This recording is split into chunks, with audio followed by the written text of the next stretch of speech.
has stood on guard for Canada the entire week here in St. John. He's had the people standing, and Jeff Stoughton and the team from Winnipeg stand alone. They've won 6 in a row. The Canadian women's champions, Colleen Jones from Halifax, this morning against the U.S.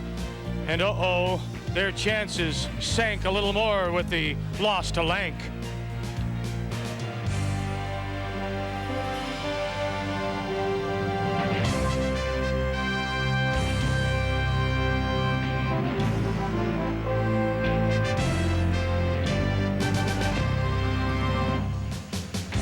We welcome you back to Harbor Station, and it's a good thing being inside today. It's very rainy, misty, overcast outside here in St. John for this 7th draw of men's play, the only game the Canadian men will play today, and it will be against Denmark.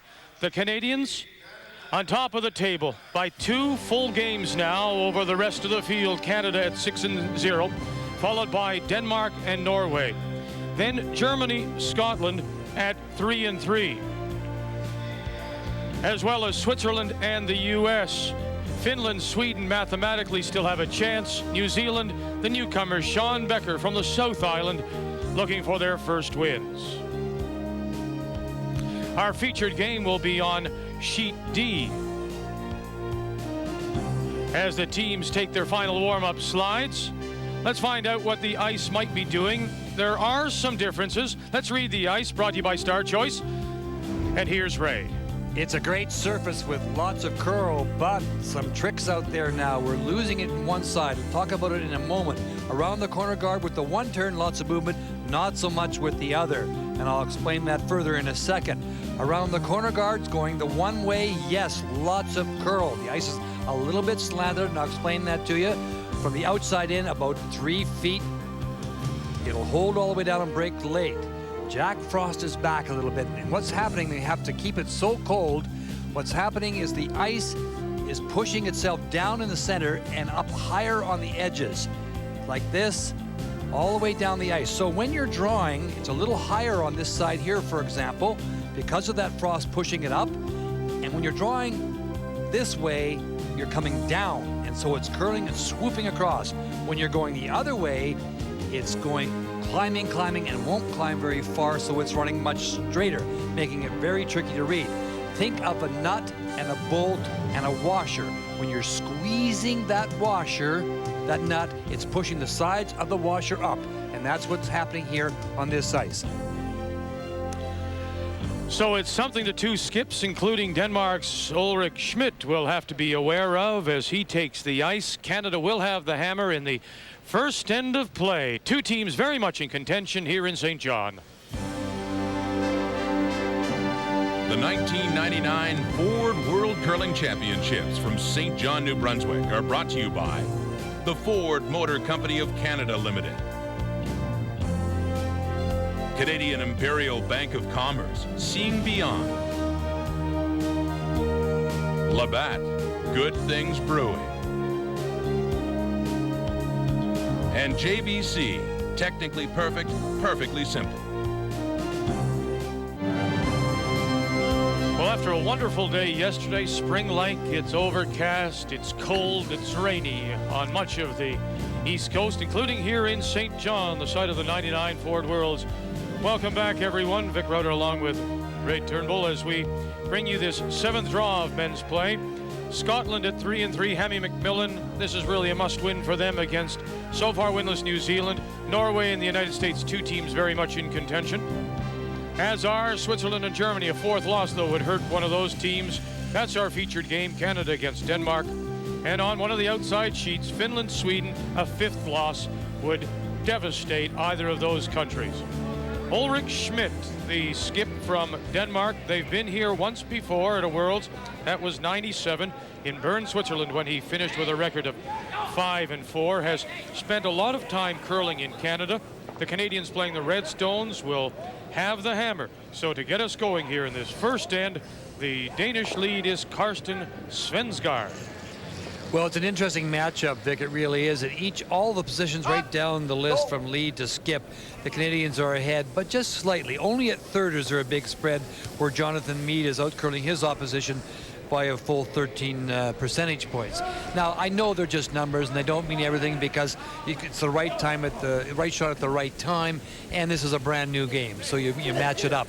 But they tell a little story here. The Canadians have really played well, as has Denmark, and that's why they're at the top of the heap. And he's had a wonderful week. Doug Armstrong, he sets the table, as does Gary Vandenberg. And when you set it as well as they do, it's usually a good simple meal. That's right. It's simple eating for the third and the skip. And not only do they doing it with their throwing, they do it with their presence on the ice, and also big time with their brush. Let's get it.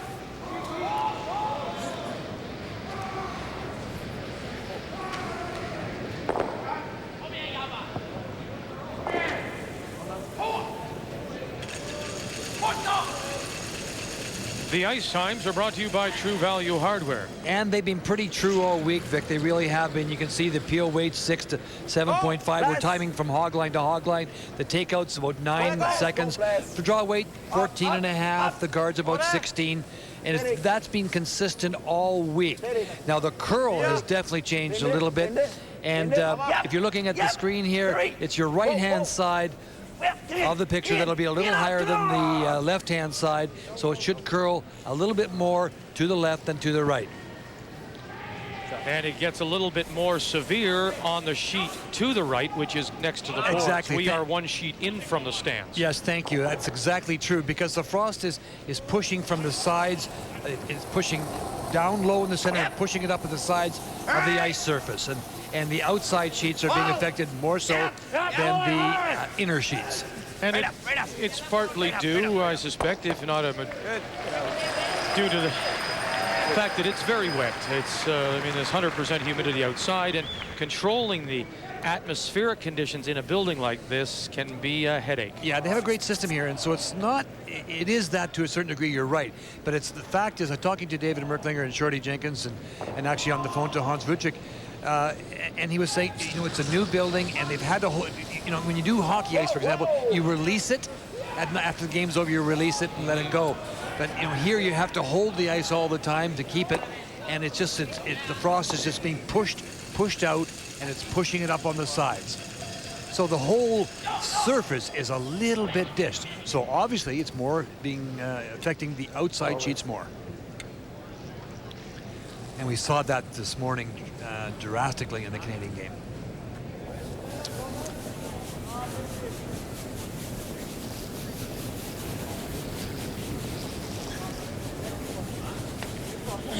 Line's good, guys. Come on, T-line.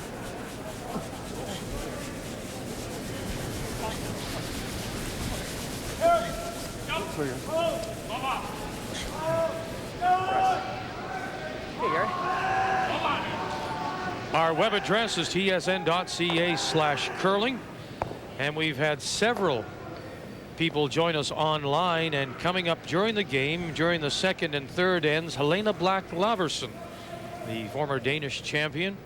She'll be online, a silver medal winner at the Nagano Olympics. She's here cheering on her husband, Lasse, who is the third for this Danish team. So she'll be online if you decide to log on, and you'll have a chance to talk with her.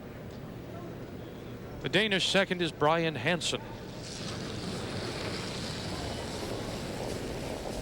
Wow. Ulrich Schmidt himself has made some tremendous shots, two that come to mind quickly to win games. One draw right to the button to win a game with no backing whatsoever. So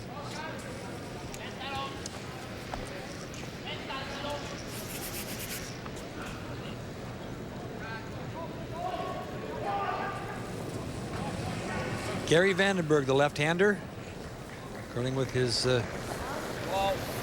little crutch designed by he and used by Dougie as well, Doug Armstrong. Asked him, he doesn't have a patent on it. I said, gee whiz, you missed an opportunity. He said, there was other things out there. And in fact, there are some other throwing utensils call them, throwing equipment out there, similar styles that are patented already. So his is homemade and it's his, and he'll help. And you ask him a question, but he can't go that far with it. Lasse Laverson throws the third stone. Now, having said what you did about the ice, can you, in effect, as a skip, try to use that to your advantage? Yeah, you can. Of course, you can. I mean, when you're going to set up corner guards, you're going to set them up on one side that curls more than the other side. Now, our sheet isn't affected so much. No. You're not going to see the drastic, swing that we saw in the morning U.S. Canada ladies game. But yeah, you'll play the corner guards in a certain area, and then you'll play to your own strengths. Being able to throw the big weight is a big help in those kind of conditions, because if you keep your weight up, and I said to the American ladies team after the game, you know, they kept their weight up good and solid, and they were playing the curling turn with a great deal of efficiency. So you actually throw through it a bit, do you? Yeah, a little bit. You don't have to run it down there, but you got to keep it up, and you got to believe the broom when it's put down. You're looking at 2.5 feet of ice for a takeout. You know, you can't say to yourself, oh, gee, that's a lot of ice, and I'll just throw a little inside here. You know, you got to believe it and keep the weight up. Or maybe I should baby this, and when you do that, you're dead. Well, you don't see that too often.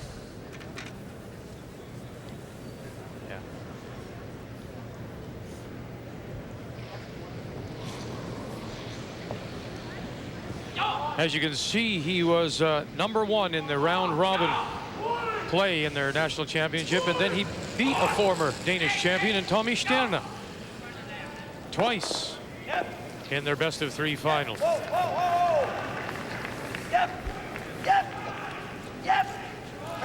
You'd have to win 2 out of those 3, wouldn't you? Yeah. You're going, what do I this time of the week you start doubting yourself. What are you saying? And I go, yeah, I think. And he won the 2 out of 3 series with 1 win. Well, Jeff was the best all week in Edmonton, and then he beat Guy Hemmings, and then beat him again for the 2nd Canadian championship for the team from the Charleswood in Winnipeg.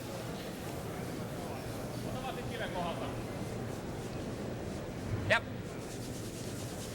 And I'm sure, like you, Ray, people would, ask you and say, was Jeff, did Hemmings have a chance? Well, sure, Hemmings had a chance, but he beat him 3 times, and you can't take that away. This man is the best. He deserved to win the championship. And then a few days later at the WCT championship, guess what Stoughton did again? Yeah, he beat him again. Yeah, well, Guy would tell you that. Guy and the guys would tell you that too. He beat us 3 times, he said, It's a little discouraging. We think we're almost as good as they are, but that almost is what's beating them, I guess.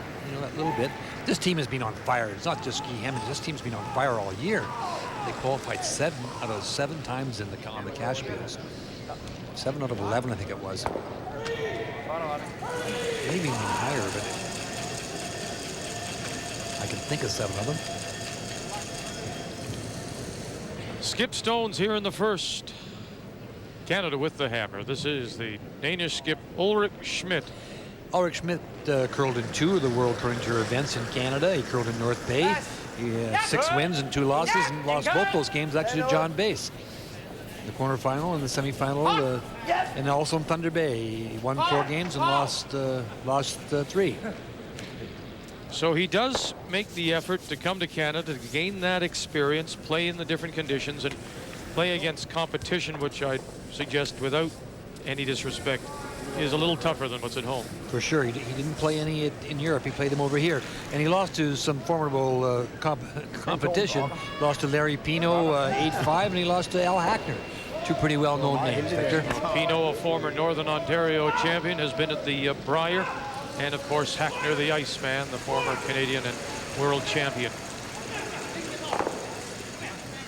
Teams around the world are going to have to play on the tour against the top teams if they're going to expect to be able to compete.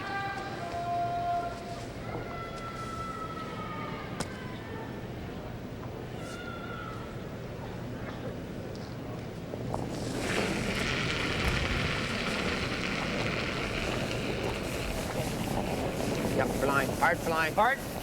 Stoughton and his Hard first. for line. Right up.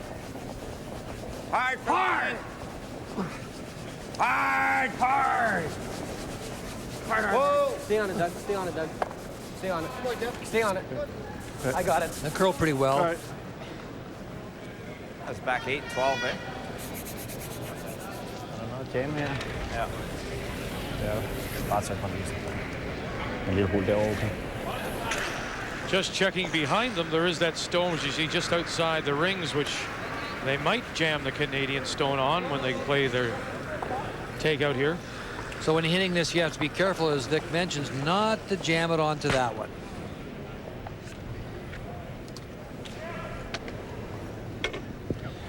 So if you're trying to get the roll, you got to be a little careful.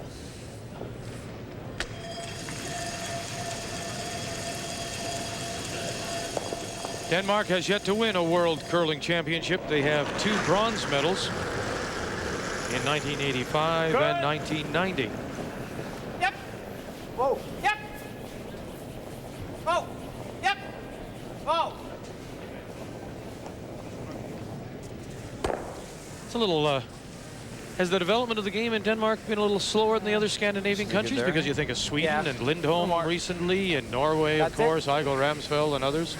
Well, really, it's been the lack of facilities, Nick. I really feel for them. They don't, you know, Helena Block Laverson's success at the silver medal in the Olympics last year really has made a tremendous difference, and they're putting a facility together. I think they have it now, as a matter of fact.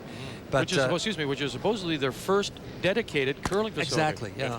I was over there years ago teaching a number of times, but we always taught in hockey arenas. You know, they put the ice in, and melt the hacks into the into the and then scratch the rings in. Yeah, exactly.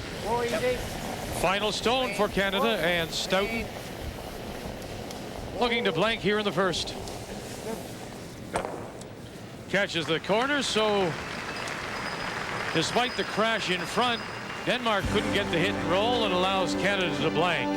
It's the 7th draw of men's play. Canada looking to win 7 straight here at the Ford Worlds in St. John.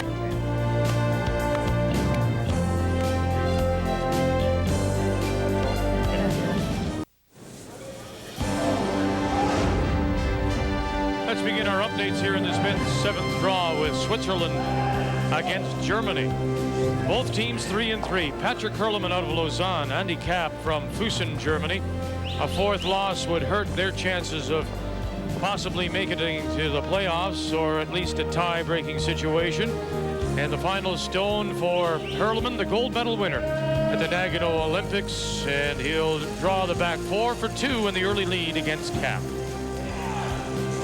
Finland against Sweden, both teams at 2-4, so a 5th loss would really hurt their chances. Sweden with the hammer, the final stone for the Swedish skip Per Karlsson. We wondered if he was going to play. He wasn't out for the opening ceremonies, but he's on the ice now, and he makes the tap back. In fact, he rolls off his own in for 3 against Markku Jussi-Pavolniemi early in this 7th draw. New Zealand, then Sean Becker from Ranfurly in the South Island with hammer scores 1 against Hammy McMillan of Scotland at 3-3. And the U.S. with the hammer. Open with 3 against Norway and Paul Trulsen.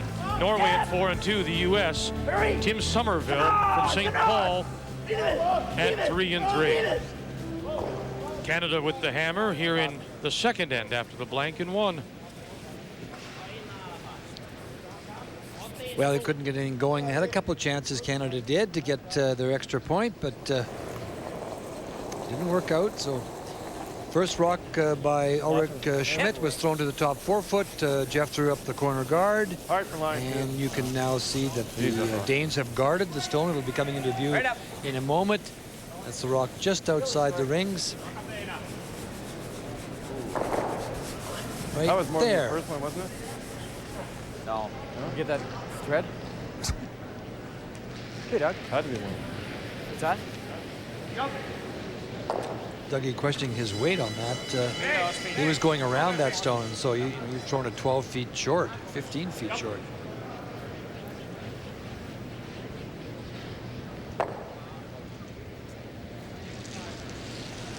This team, the same one that appeared in Bern in 97. Yep. Yep. Yep. Whoa. Yep. Yep. Hurry. Whoa. Whoa. Yep. It's one thing you don't see in Europe Hurry. Come on. as much as you do in Canada is whoa. the changes was within teams, Ray, and I suspect that's just due to the fact there aren't that many competitive curlers. You can't, like Doug Armstrong, you can't move from a Dale Dogood to a Jeff Stoughton as readily in Europe. Yeah, we have so many more curlers. There's just no comparison. I think the numbers, and this is a general realm, but there's about 150,000 curlers in the world, and over a million in Canada.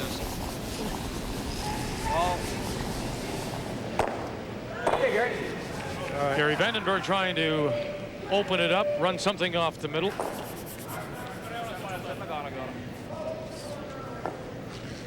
That was a nice looking end for Denmark, isn't it? A couple of guards in front.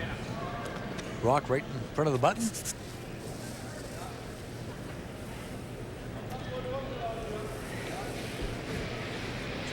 Another guard is what he's asking for. Another long guard.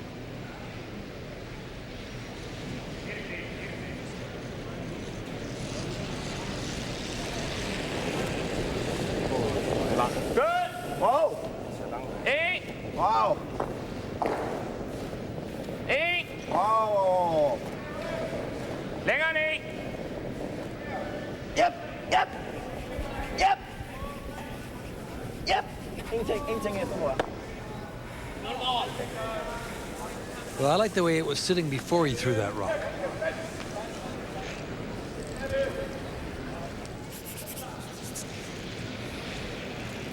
Chipped one of his own guards off. Gives Gary Vandenberg a chance to run this through and maybe get that rock off the forefoot. So it was one of those situations where maybe if you hadn't thrown it, you would have been better off. Better off. Whoa. This is Gary Vandenberg here in the second.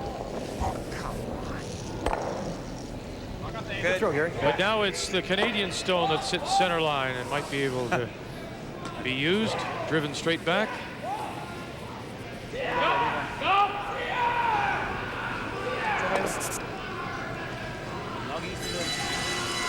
Ja, det tror jeg. Det er der, jeg har fået også på min derovre fra.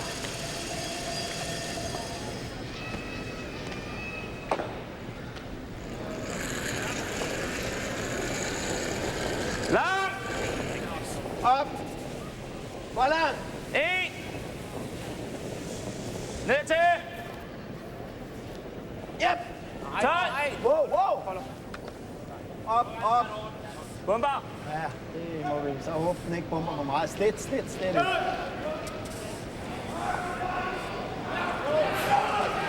Maybe should have been brushing that, Vic. They could have got that by. That red one just tucked it into the 12th. It would have been a lot better shot than where it's ended up.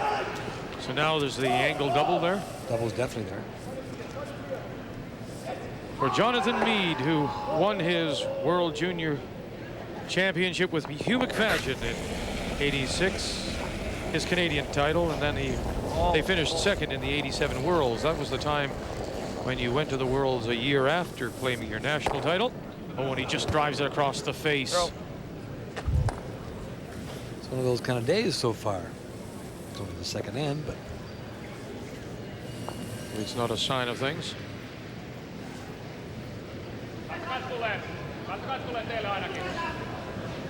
with that ice, he's playing the guard again. Lasse in his second appearance, or third at a World Championship, two previous. We mentioned 97, 91. He was the lead for Christian Thun from Denmark. Op. Hold. Yep. Whoa. Steady. Nice long guard this time. Good shot.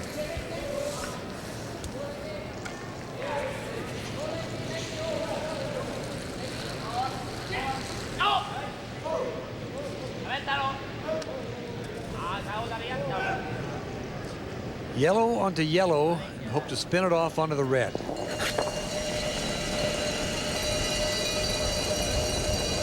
Going to hit the high yellow one, you'll see in a moment. On the outside if he can. Try and drive it onto that yellow, but it got the red direct.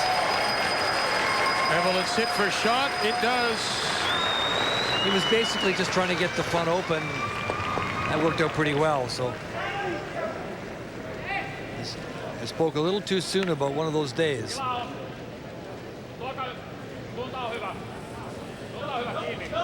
Nice looking shot, isn't it? Yeah, and that corner guard just spins a little too far, or it's a terrific shot. Then it's covered. It's wide open, so Ulrich can get at it. You did get all your laundry done this morning, and you threw that one red sock in there. I told you 100 times. The whites with the whites and the colors with the colors. It's funny. I don't know if Debbie may be watching, but there's sometimes I try to help. I try to help with the laundry. Yeah, I think he does protest too much. And I will quite often, just throw something in of a different color. No, a different color, different shade. Get myself in trouble. Ulrich Schmidt. Good. Yep. Oh. Yep. Yep. Yep. Yep.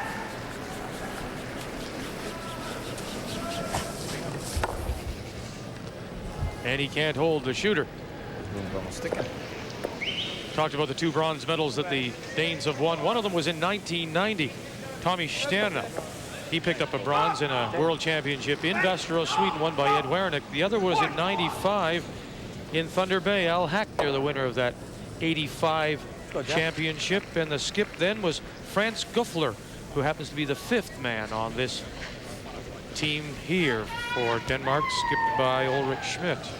You know, that little sleep in the morning is good for you. You're as sharp as a tack. Yeah. Taking all these things up, you're like Linda Lou.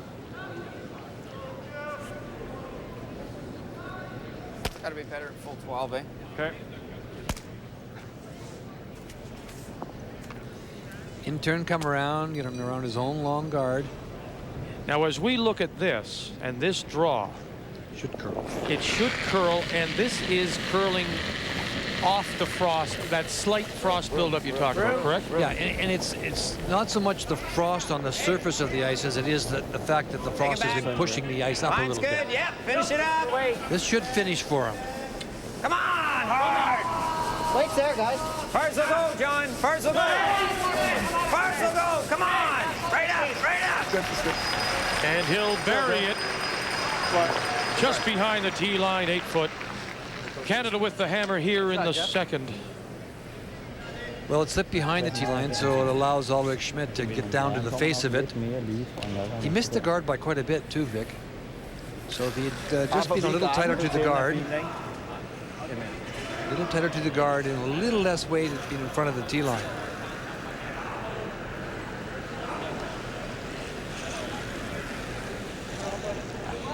But a shot here that Ulrich Schmidt has to make, or he'll give up a deuce. Possibility of a deuce. Så længe vi kommer forbi garden, må den godt være lidt...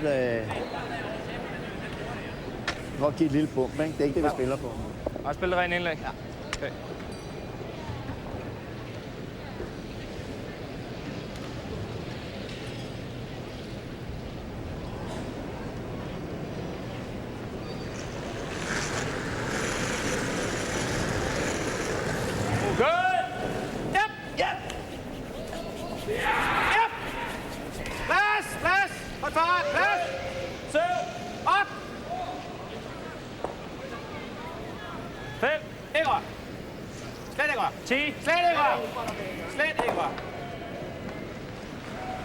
Sorry. Lovely shot. Terrific by Ulrich Schmidt.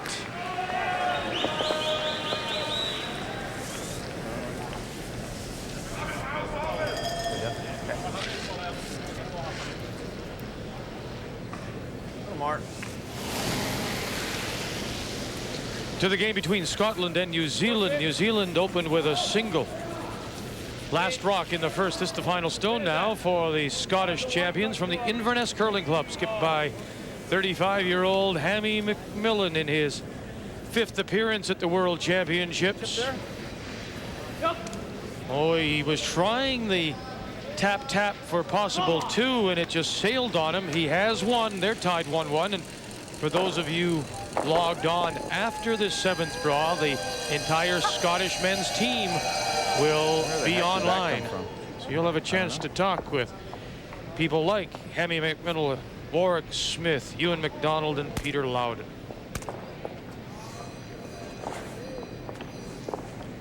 And again, we thank all the teams for their cooperation, both on the ice when we need them for television, and now their cooperation online. Drawing for one, Canada here in the 2nd. T-line.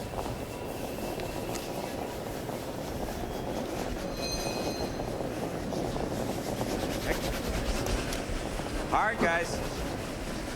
Hard. Oh, no. You're good, you're good, you're good. You're on this. Keep it going. Keep it going. Harder. Good. Fine. It rolled a long way, didn't it? Sure did, and by that much, it's the shot Stone. Canada with one here in the 2nd. Good thing I wasn't playing down to it. Good thing I wasn't playing down to it. I wouldn't have been close. No kidding. It's a good thing I wasn't playing down to it. I wouldn't have been close. Strange.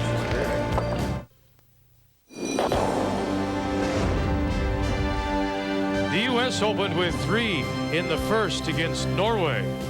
So Tim Somerville from St. Paul at 3-3, off to a quick start, going against the Norwegians at 4-2, skipped by Paul Trulson out of Oslo.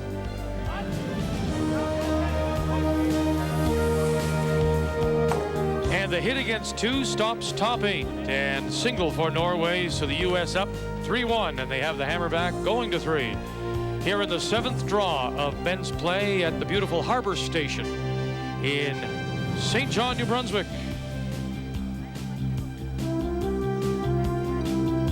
As we go to the 3rd, and Canada leading 1-0 over Denmark, and for the first time in the game, the Danes have the hammer. Well, the first rock up in front into the free guard zone area. And the come around. Yep. Yep. Hurry. Come on. Come on. Beat him on. E-line. E-line. Come on. Come on. Come on, E-line.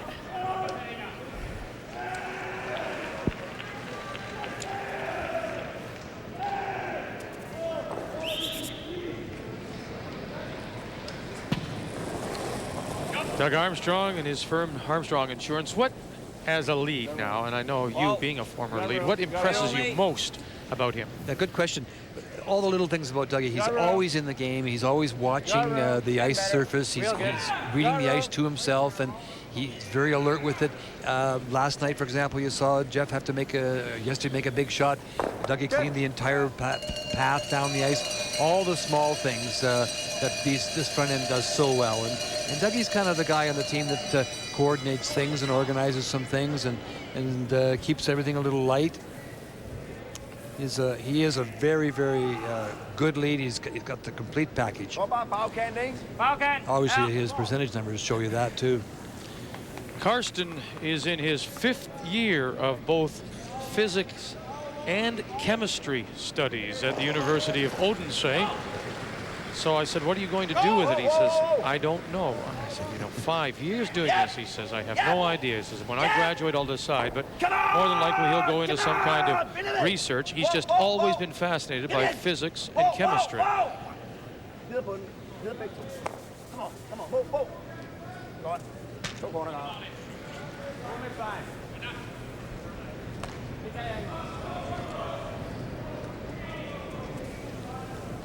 It's normal. He would tell you that his physics on that particular shot.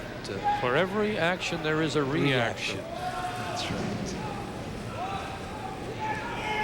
Yep. And then by comparison, how does Gary complement Doug at lead? Yeah, well, I think Gary's pretty quiet. He doesn't say a lot, and he's been with Jeff a long time now, so he's kind of the the staple guy that's been there and does everything pretty well. Very, very strong brusher.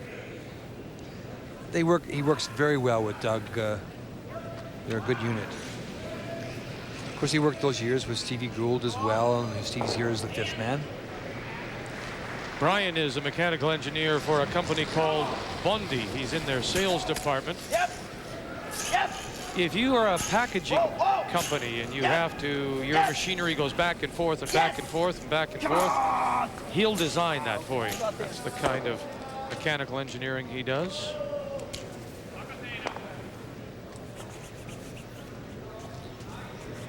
In fact, he pointed to our overhead cameras, which are on tracks and go across all 5 sheets, and he says, that's the kind of thing, if you had a problem with, I would have been able to design you.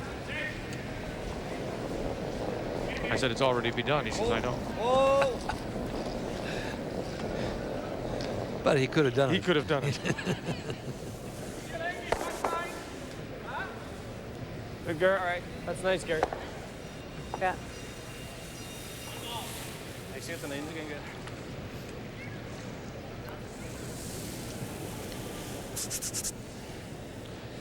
I'll leave that up to you, Vic. Well, we saw earlier in the week. In fact, it was in a Canadian game, did we not, where they thought a stone was in or out, and sometimes they're just not true. I don't know if you can take a chance. I think it was on this sheet. No, I have to go back and... you know, you're remembering far more than me right now. Well, yeah, but I may be remembering wrong. It's easy to remember when you don't have to be right. That's right, as long as nobody else can remember either. That's right. I got everybody around here now running to see when they played on that sheet last, or if they did. Kom on, kasse. Kom nu, kom nu. Nej, det ved jeg ikke rigtig, hvad den kan, altså.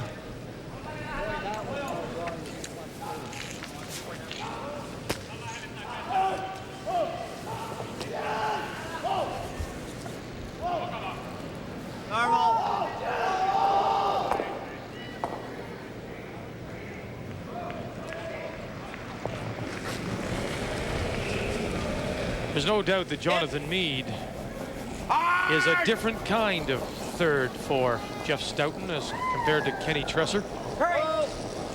He's certainly more outgoing, more vocal. They both bring a lot of skills, but in a different package. The one thing that Jonathan has going for him for sure is that Kenny Tresser is a tremendous curler. There's no question about that. Jonathan throws very, very similar to how Jeff throws. Very similar. That always helps a little bit. Yeah, Canada played Switzerland on this sheet of ice in the second round. Lasse Laversen is also a mechanical engineer, but for Carlsberg, as his team says, he's the beer engineer.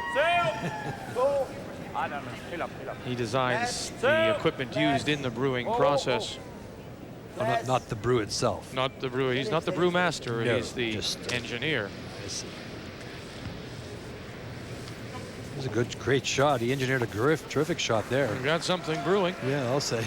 He does have something brewing. We're going to have one of these days, you Yes. know, are we? Jeez, I love sleep.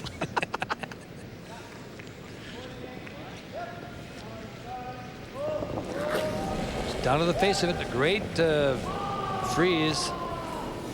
Yep.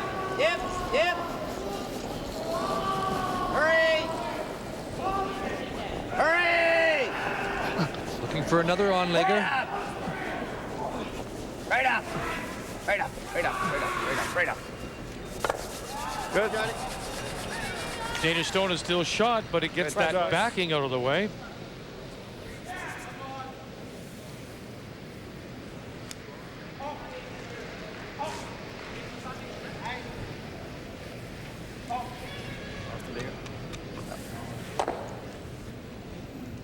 Play the guard. Godt ordning. Denmark line 1.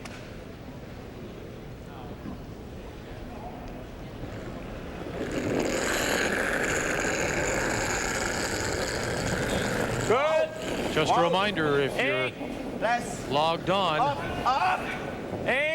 shortly Lasse's wife, Helena Black-Laversen, will be online, and you'll have a chance to talk to her. The silver medalist at the Nagano Olympics and former Danish women's champion.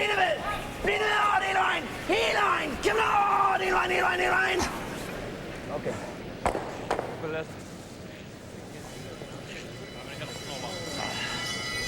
And former world champion as well in 1982, Helena Black winning a women's title that year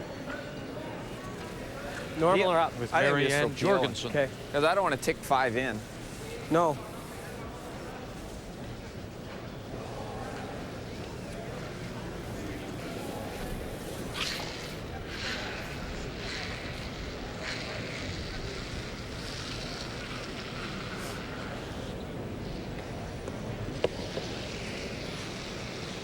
It's not much of a hole. He's going to throw it up with some pretty solid weight. You heard him say, I don't want to just tick that yellow one closer to the center line and tick it in.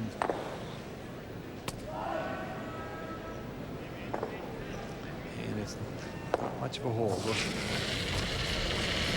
Yep. Jeff Stoughton, 6 straight wins. Hurry! Trying to find the hole. Armstrong Vandenberg got it. No.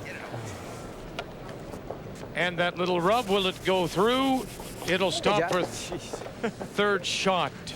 Back 12.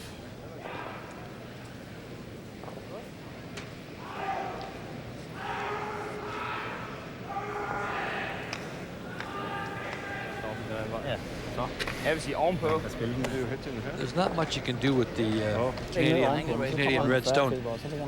This scenario here is pretty well locked in. There's not much you can do with it. Hvis du lægger den lige oven på hans, hvad gør han så? Lige der, ja. Så kan han slå på den lidt større. Så kommer han måske med det. You can guard it again out here. You got to be careful though. Canada could run that one. Det er måske okay at ligge her. Lige der, ja. So he's thinking about coming right in on top of it. Han får ikke mere end en ind alligevel, så. Han får kun en ind. Han skal tage den indenfra, så får han ligge med 2 røde. Det er, han får den ind, og så ligger han med de 2. Jamen, hvis den kunne ligge foran. Så får jeg ikke en rød ind, Nej, det er rigtigt. Vi gør det. Vi kan også lægge den herover, altså. Så kan han også spille den der. Ja, ikke der. Der har han 2 muligheder. Ja, du får her. Ja, det er sgu lidt. Skråt for noget. Nej, lige på. Okay. Det skulle vi helst ikke. Samme sag. Lige på skråt på den vej, så kan han hakke den ene siden 2. Ja, jeg er bare bange for, den røde kommer til at gule ud siden. Your Swiss German background doesn't help you with this Danish. No, I mean there's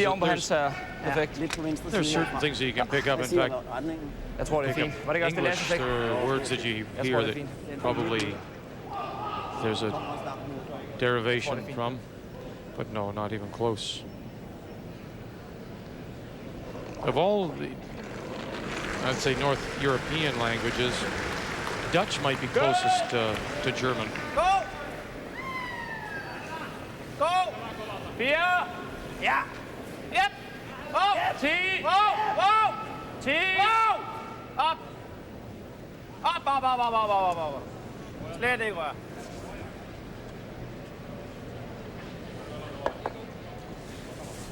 Still think it's 1 Denmark. It is.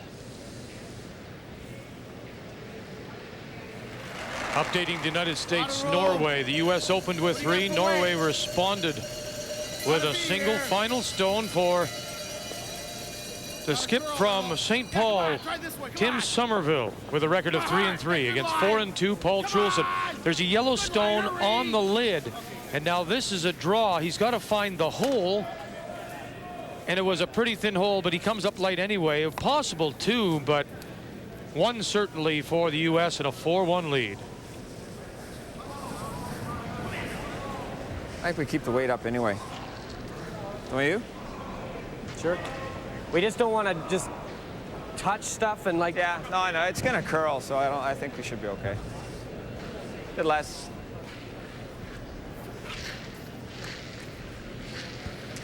Gonna hit the yellow one as full as he can. Hopefully all he can see. Get rid of both of those yellow. Keep his red in play. Even if we hit the red guard, it's not that bad. Okay.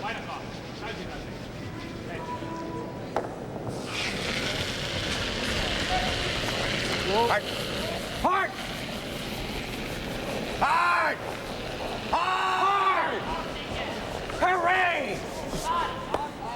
Oh, he crashed on his own in front. They couldn't hold it.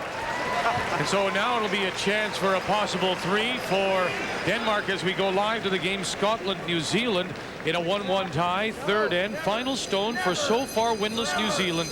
Sean Becker from the Ranfurly Curling Club against Hemming McMillan out of Inverness. The Scots are 3-3, and once they settle, he hit it badly and spilled off, and so it's a steal of 1 for Scotland and a 2-1 lead.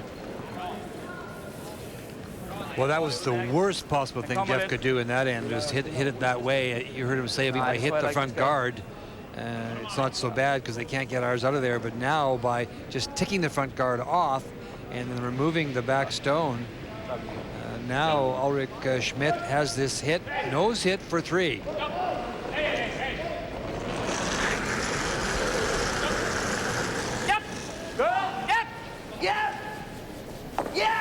Short angle raise here is Svensgaard and Hansen trying to hold it for their skipper. It's moving big time. And will they all settle? They do for 3 for Denmark here in the third.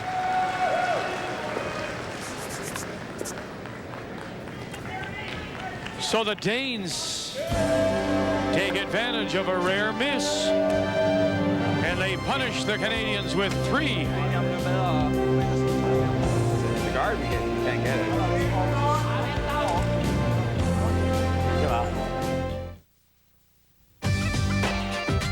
2000, the new millennium. All over the world, people will welcome the arrival of a new century. And there's a special celebration in store for curling fans. The first championships of the new century will be held in a new arena at Braehead on the River Clyde. From April the 1st to the 9th, the best players and the best fans in the world will meet in Glasgow at the World Curling Championships.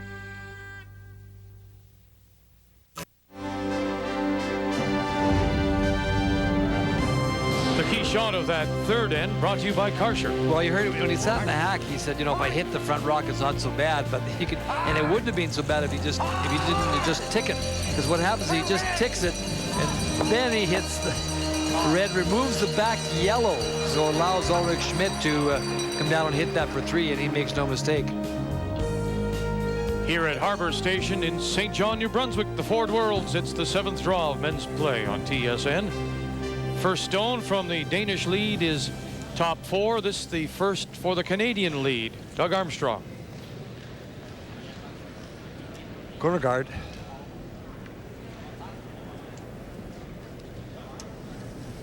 Now, as the Canadian team with 6 straight wins and 2 games clear of everybody, you're guaranteed a spot. We know that. How do you guard against losing the edge, or do you? It's tough to do that, but and they seem a little bit flat today. As if you try and compare them today to yesterday, for example, when we saw them twice. But I mean, it's early in this game. It's a hard thing to keep yourself up for the entire for every game in the round robin. Vic, you have no problem getting yourself back up once you've qualified. That's for sure, because you know you're 2 games away from home.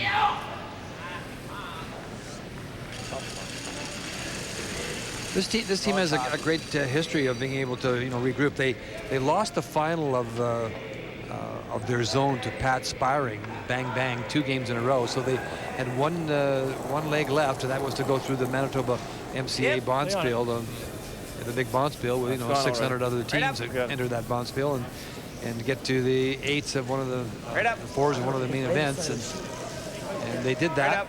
And won the spot in the provincials, and then from there, the rest is history. Good spot, Doug.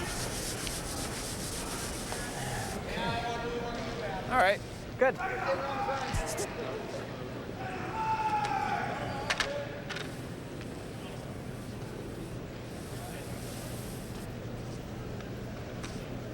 Fartretning. Tag den udefra, ikke? Ja. Brian Hansen as we play second stones in the 4th.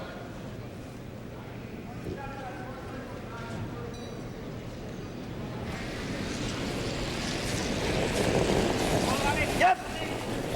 Whoa. Yep. Whoa. Whoa. Whoa.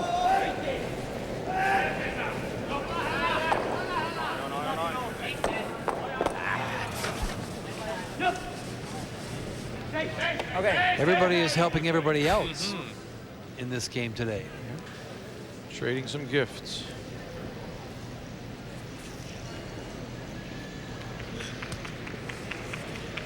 Level her up. It's normal. That stone in the free guard zone area, of course, is a dangerous one. So Jeff will get it out of there. And a little bit of roll to the outside. Yep. Whoa. Whoa. Yep.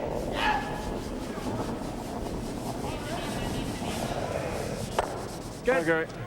Shot. Good.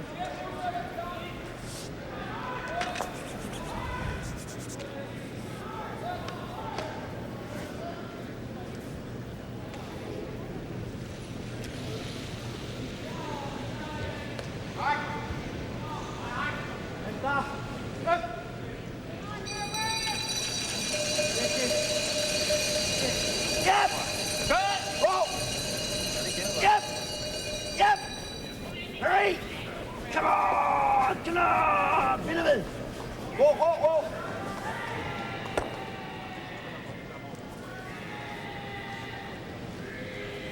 Hangs on to the edge.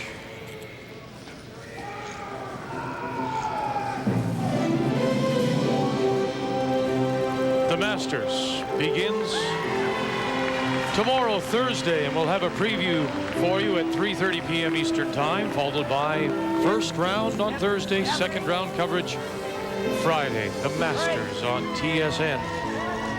So many entries this year that for the first time they're grouping in threes. Oh, are they? Didn't realize that. Yeah, first and second round.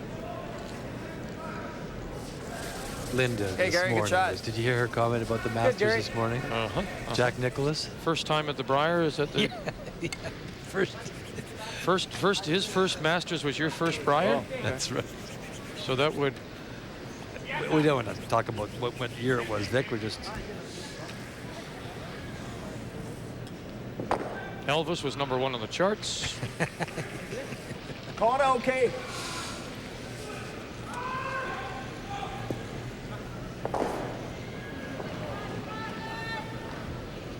The Beatles were just little boys. They were. You didn't even know who they were. That's right. Good. Less. Canada's struggling a little bit with draw weight. It's the second or third draw that's been missed so far in this game, and we haven't seen many of those. T. Fit. Yep! Yep! Up 10. Yep!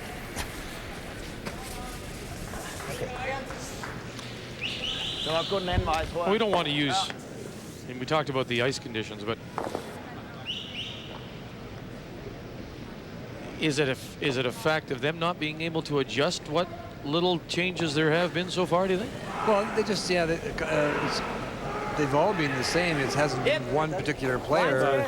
Gary missed a draw, and Dougie's missed a couple of draws. So they're just struggling a little bit with draw. I don't think draw weight has changed. We'll put the watch on it and see if it's changed at all. Hard. Come on, straight up. Keep it going. That's good. Going. Hey, John. Hey. Wow. John's must have missed a couple. That's curling. Going hard every time. Yeah. Hurry! Der er så meget imellem. Er det ikke rigtigt? Nice little tick and roll, though. It rolled to a nice spot. So Ulrich will play the run back, the run through. With Lasse Laversen here in the fourth. 3-1, Denmark leading.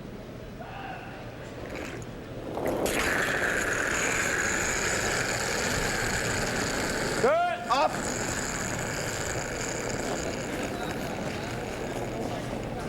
Jo, for satan. Møgsten.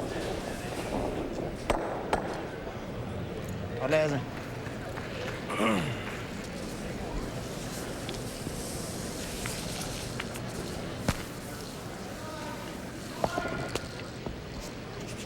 Nice run back.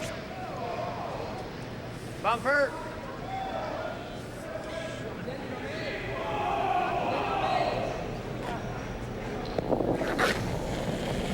Hit and roll. Jonathan Meade trying to roll behind one of the guards. Hit. Whoa, whoa. Whoa. Yes. Hard. Whoa. Yep. Hard. Whoa. Good. Whoa, John. Real good. Whoa, whoa, whoa. Sorry, John. Good throw. Det er ikke, jeg tror, vi sidder meteren oppe på toppen.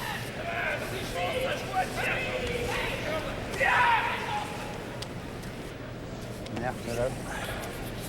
It rolled into the open. Signe gør det. Hakfart er også Ja, god. men ved du hvad, det er bedre. Og det er lige før, vi skal spille indlæg hertil, dog. Altså bagkant. Ja, okay. Er det ikke? Jeg synes bare, at der kommer lidt meget fald på det. Den skal han altså lige lave først. Men ja, det Hvis nu vi står på den der, hvad gør han? Men Bing, bing. Så har vi den. Ja, men så holder vi på 2, så det går helt galt. Ja, det er klart. jeg kan godt lige tage op. Altså en hakfart. It just rolled a little too far. It's open. They're just talking about Det er bare bedst at få den ud, hvis den er. Spille en... Lad de kloge blive. the ice, I would think, Jeg tror, det er bagkant eller drag. and what weight to throw.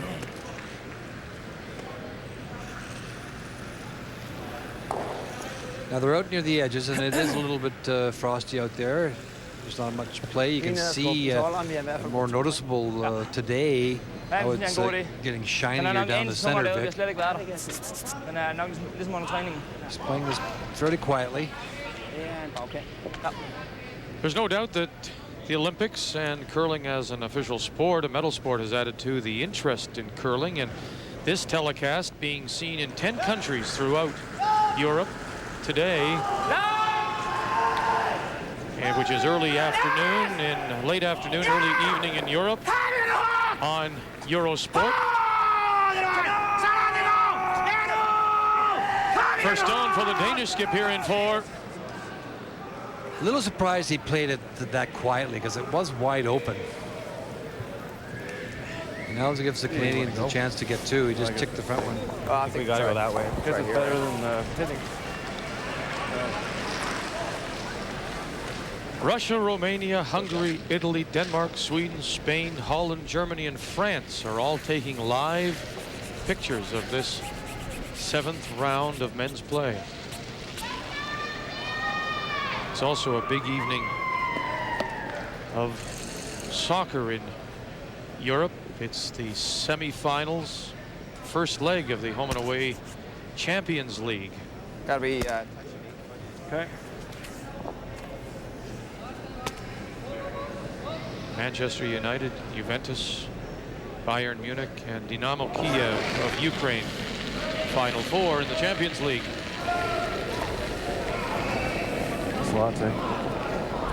Mine's good. Just for weight. This was a little bit of a gift for Canada if they can get this in the Mine's rings good. covered. How deep? Stoughton and his first. It's right back there.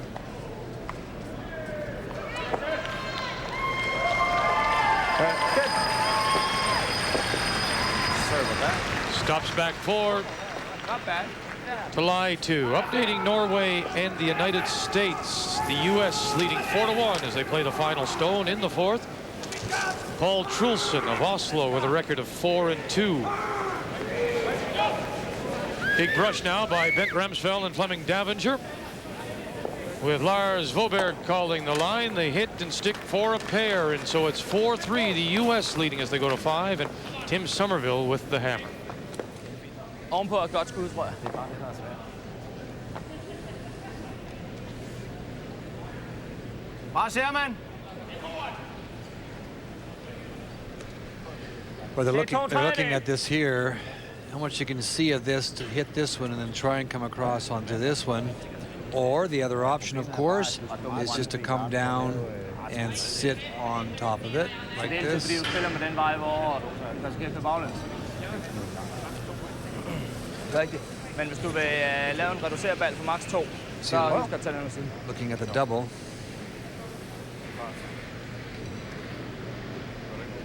Okay, hvis du laver den her, så er du salvaten, så brager han mod 3. Altså, det primære er på ravet. På den anden side, det der drag der, er det egentlig ikke et meget godt skud? Even if he could get the roll over and sit on the corner, would that be a decent shot? You could do that as well. Kigger på den dernede.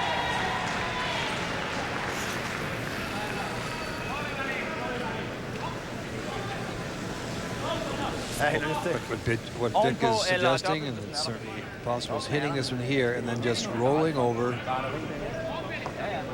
and sitting right on top of that one. Ja. Det er jo klart, men der er chance for at rulle over eller lave dobbelt. Jeg kan godt lide den her, hvis du er sikker på isen. Det er ikke. Det er aldrig. Fint nok. Så er altid en bløjer.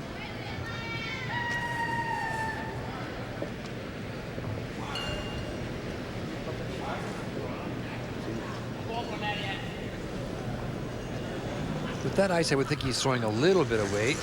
He is. Yep. Yes. Yes. Right out of his hand, it's Svensgaard and Hansen have to fight now, get it by that off-center guard. Not today. And they won't. Uh-oh. Well, it's the double there without jamming. Boy, the double for a possible, if you could spill it in, could you get 5 here? Double and roll in for 5. Can't take that off, though. You can get 4 for sure. Oh, if he knows this, it's 3. It's 4. That goes across there easy. You don't think? Well, I'll see what the guys think. The angles are perfect for that. That's so frosty here too, eh? It hits the guard. He's saying he thinks he could go across here. You heard what Jonathan said, and this would go this way. Nose is 4. But if we ever just hair it, we pick off our own and just get 1. I don't think you can. Our own mark, John? No, yeah, because you can pick off the red one without hitting the yellow one. No, or the outside. Not if you're hitting the top one. Mind, though. What? Yeah. Jeff, you could do. Yeah, I know.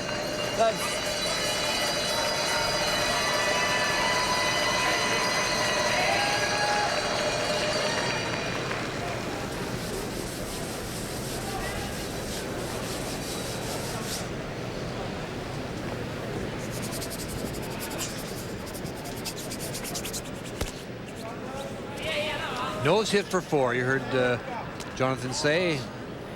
Could they get away with just a little bit of a flip to catch the top 12? No, I don't think so. Well, you could with huge weight if you really, really threw it big. Yep. Final stone, a big end is set up here for Canada. Stoughton, Meade calling the line. Watch it now. And he catches the 12. Put him on the board. Put 5 there for Canada.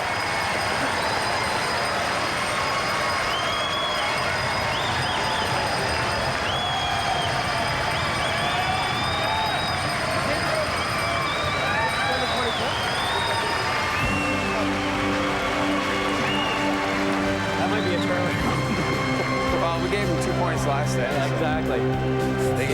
They gave From the Harbor Station in St. John, New Brunswick, TSN continues with its coverage of the Ford Worlds as the 7th draw of men's play. And Canada exploding for 5 in that 4th. And the key shot has to be the last one by Stoughton, brought to you by Karcher. Well, there's no question this is the key shot, and you have to be careful with this. You heard Jonathan say if you hit it on the nose, it's 4 for sure.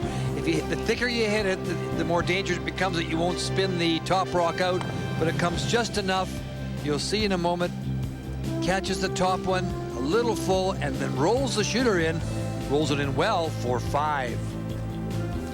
And well by any possible jam. That was their concern, as that jumps out at you, doesn't it? 6-3, Canada leading now as we go to the 5th, and the Danes have the hammer. Tæt på, kom nu. Det er lidt rimeligt, den, ikke?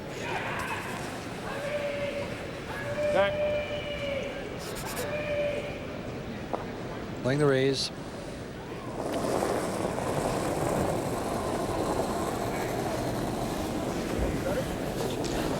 Whoa, lots of room. Yep. Stay close. Yep. Hurry. Wait there, Jeff. Wait there. That's okay. It's all right. Okay. Yeah.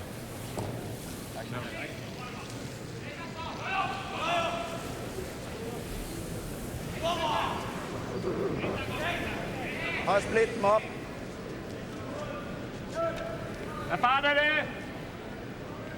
Karsten Svensgaard,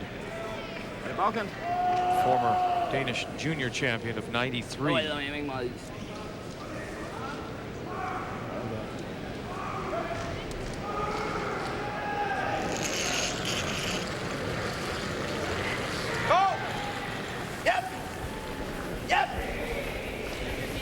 Interesting now to see if the Canadians will try and run on them a little bit. Well, they'll definitely defend this situation.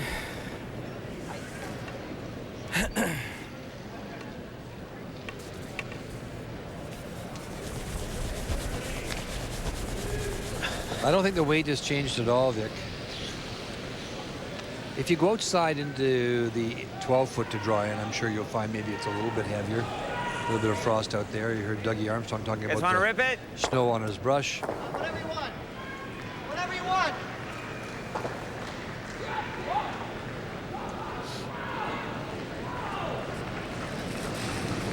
Gary Vandenberg. Hard. Okay.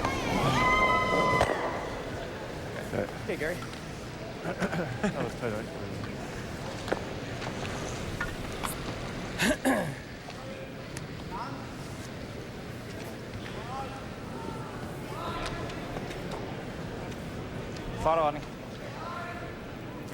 Well, that end kind of snuck up and all, didn't it? It didn't look so serious there for quite a while, but all of a sudden, a couple of misses and a couple of makes, and then a bit of a bad break by Ulrich on his last one. I really think he made his first one more complicated than it should have been. It was wide open, and he kind of, you know, he hummed and hawed about how much weight to play and how much ice to take. In fact, if you think back to the three that the Danes got, again, it was off a miss, that little bit of a rub. That's right. By Stoughton with his last one, sits up the big end for Denmark. This time it was 5, however, more punishing. Okay.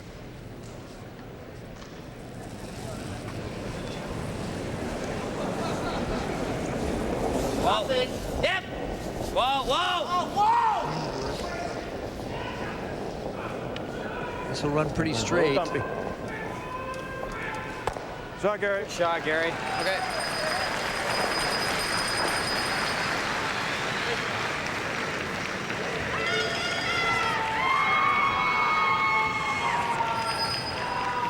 Follow on.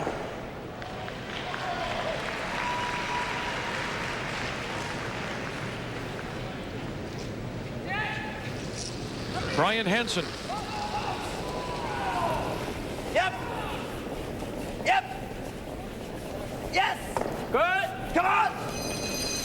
Come on. Steven. Steven. Oh, oh. Come in, come in. Oh. Okay. The angle raise. And it pops out into the open.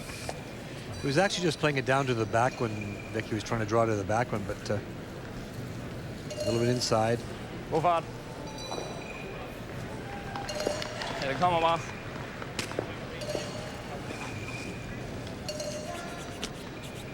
Arm out.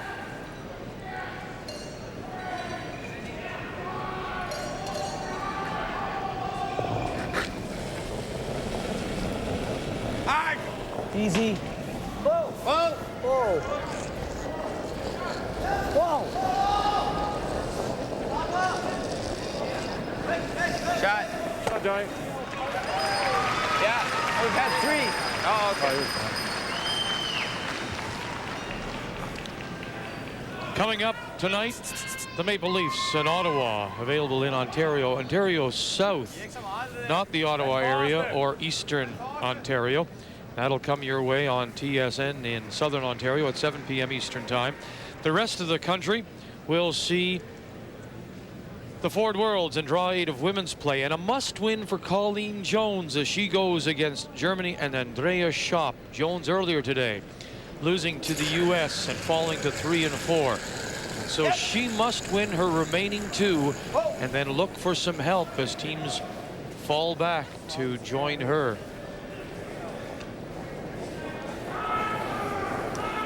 Okay.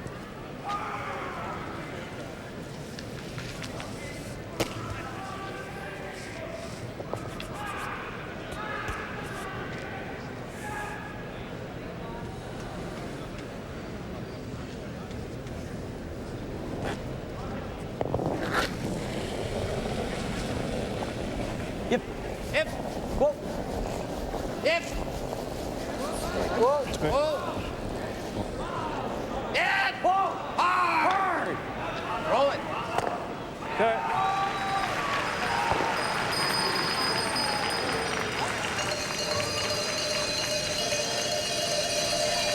Denmark with the hammer. Doesn't even really roll. No.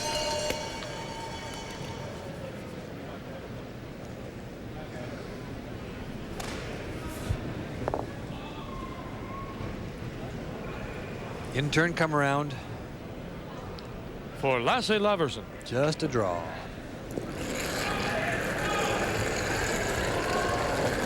Good.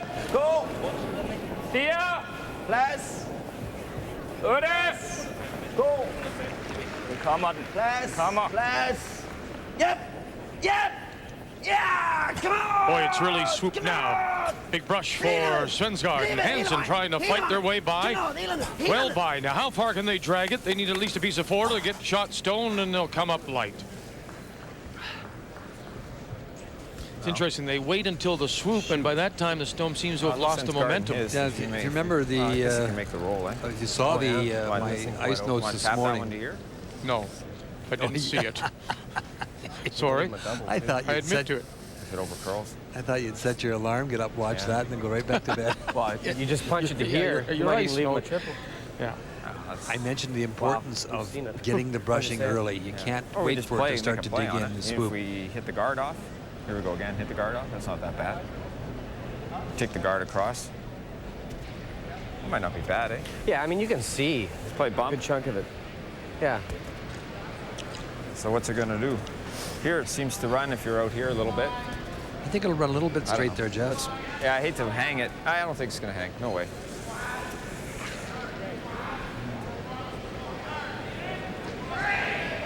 Yeah, it's really thin, so give it a chance to come up. Yeah.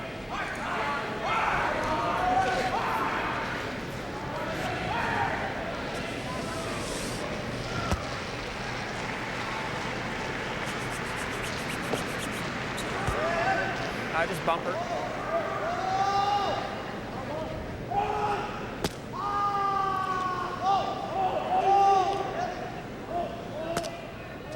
Bumper weight.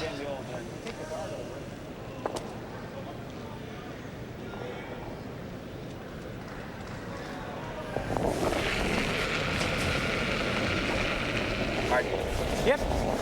Stoughton in his first here in 5, and Canada leading 6-3. Hard. Whoa. Very nice. And out the back in Canada without the hammer, lying 3.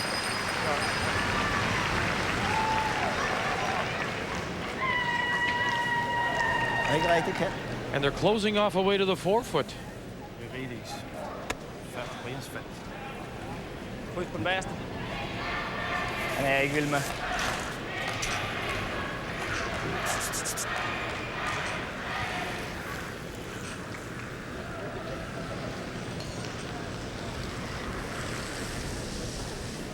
Omvendt.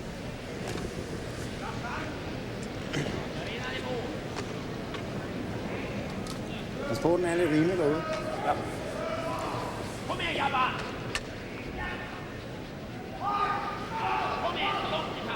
The hit and roll off that isn't good to him. He needs to ease the backing. You can't see not to get much of the roll, I don't think, Vic. Good. You can get a little bit of roll. Ulrich Schmidt in his first. Again, it's Svensgaard and Hansen. No, not even close to getting by. And now they'll raise this one in to sit covered top 4, and it's crashing down right now for Denmark here in 5. It's big time trouble now. You can bet. Yeah. Short doesn't hurt us. Yeah, Nordis, yeah.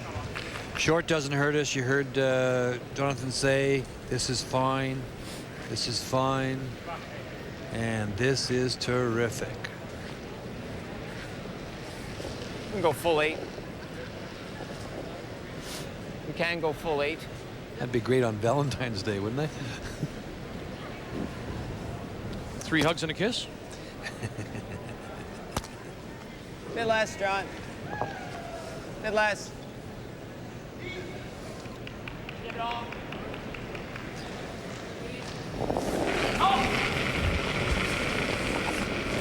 Can't hurt it. Lots of room. Short.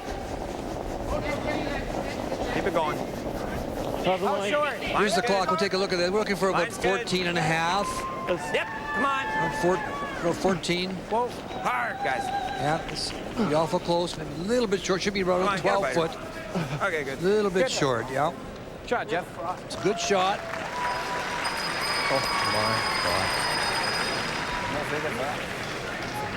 Nå er det lidt lang, ikke? Ja, han der.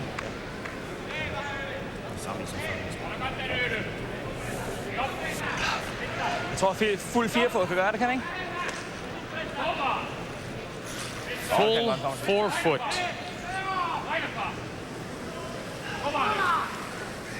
Det var farligt før, lidt langt. Ja. Jeg ser bagkanten eller sådan noget lignende. Ja, stemmer med 7 kant. Draw into this area here. Nå, vi er store. Ja, det tror jeg. Der er noget med pladsen, der var sidste gang.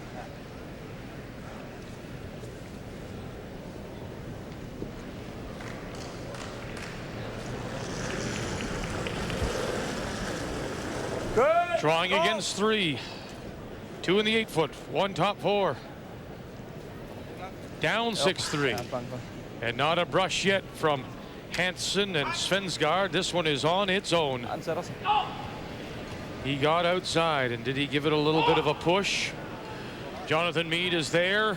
Needs to stop now. Look at that. Did that dig in? It was as if it saw a stop sign and grabbed the edge of the forward button for one. A terrific draw and a little bit of a smile from Ulrich Schmidt. He picks up the single, and it was a pressure draw. 6-4 through 5 here in draw 7.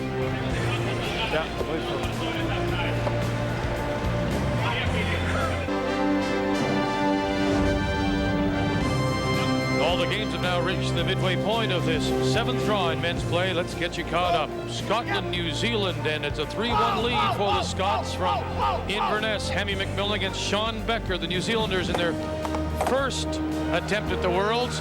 The angle raise, and when you look around, it's 2 for New Zealand and a 3-3 tie through 5. New Zealand looking to win their first. Scotland at 3-3. Norway and the United States. Norway, Paul Trulsen from Oslo at 4-2. The USA, Tim Somerville from St. Paul at 3-3. And this is a draw for 1. There is a Norwegian stone you see, which is top 4 and half covered, so he needs good 4, piece of the button, good brush by Gordon and Brundage, and a single for the U.S., and a 5-3 lead to Switzerland and Germany. 3-2, the Swiss leading. Final stone, Andy Capp. Tap back, sit in time, and it does 1-3-3. Switzerland, Germany as they go to 5. That's our score. What a great draw by the Danish skip. And you can see Sweden opened with 3. Finland responded with 1, but blank in 3, 4, and 5, 3-1. As the Canadians, no lying down on the job. It's not over yet. Brunswick are brought to you by the Ford Motor Company of Canada Limited. Star Choice, more choices than ever. and Labatt. Good things brewing.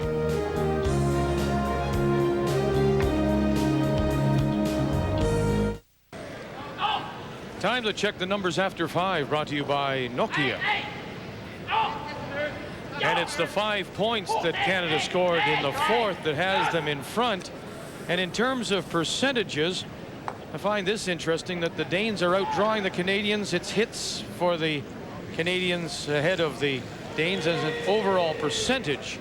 But that 5, and it really, as Ray, you suggest, snuck up on the Danes. And that's the difference. A 2-point Canadian lead as we begin play in 6. And Canada with the hammer. Those numbers are pretty consistent with what we've seen all week.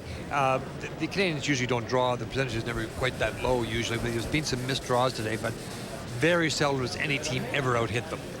They throw that nice, solid bumper weight, and they control it so well. And they're great brushers and great judges of the brushing, so they can control the stone.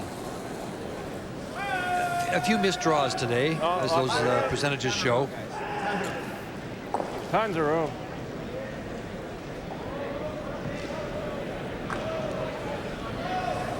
I think Doug's feeling too good about these ones, eh? What's that? That's stopping though. I think Dougie thinks he's got a bad stone for sure. All right. That's the second time he's talked about it. Doug. And you heard his skip say, I don't think Dougie feels very good about these stones. It's unusual not to see Dougie buried. Carson Svensgaard. So did you think that that final draw there by Ulrich Schmidt stopped a little quickly? That was the red light. It saw the red light. Yeah. Slammed on its brakes. So maybe the ice is what, fudging a little bit? Maybe flattening out a little bit. There is some frost out there. There's no question about it. No matter who says, anybody says there's some frost out there building up a little bit. And that rock just got into that 4-foot path area and put the brakes on. Okay.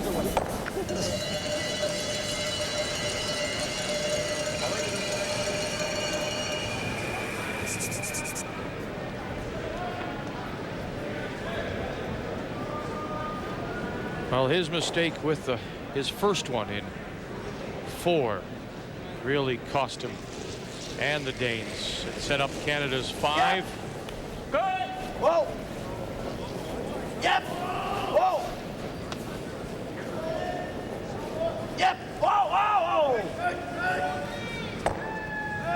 Nice roll. Very nice roll by Brian Hansen. Denmark without the hammer here in 6. Run through for Gary Vandenberg.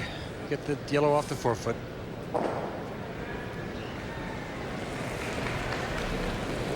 Hard.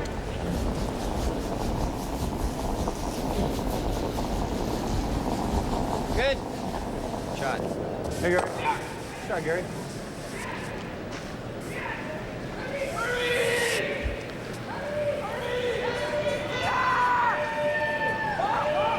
Now that's the numbers at 93, but it's Doug Armstrong's numbers that are the real surprise. He just has never seen that this week so far.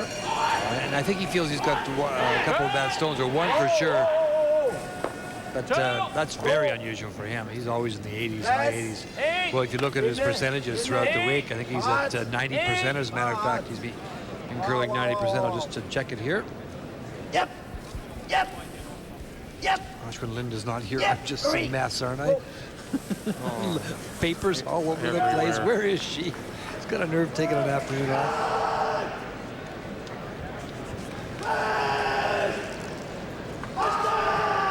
Gary Vandenberg looking to run it right back.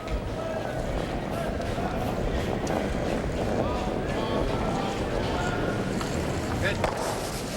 Drives it by, but opens it up. Shot, Gary. You know, so far in the round robin, Dougie Armstrong is curling 90% overall. So to see him at with a number like that is really unusual. Gary Vandenberg is curling 90% as well. Joe to the Meade 86. And the skipper 88, leading all the skips. So Dougie won't be happy with those numbers. Good. Less. Long. Steady. Lasse Laversen. In. Kom on. Kasser. Kom on. Hard. In. Hard. Yep. Yep. Yep. Come on. Come on. Blivel. Blivel. Blivel. Oh, it didn't come quite far enough. They've left a corner now.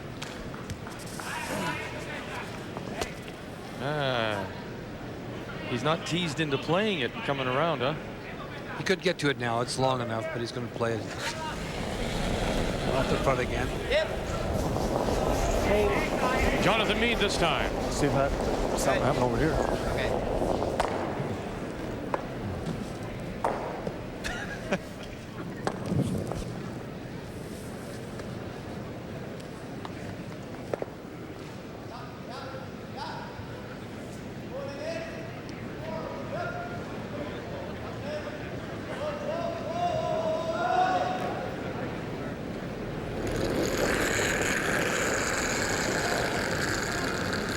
Another guard.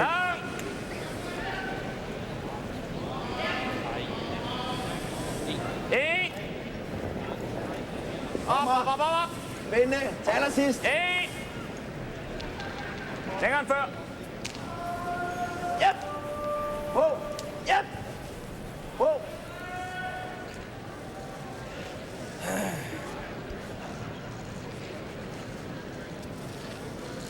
Try and run this one through and catch the one on the forefoot.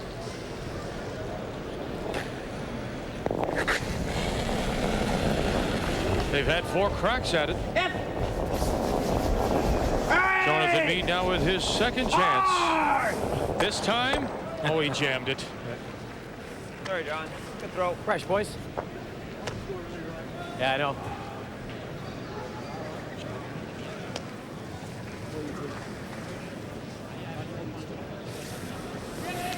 Ligger her, ikke?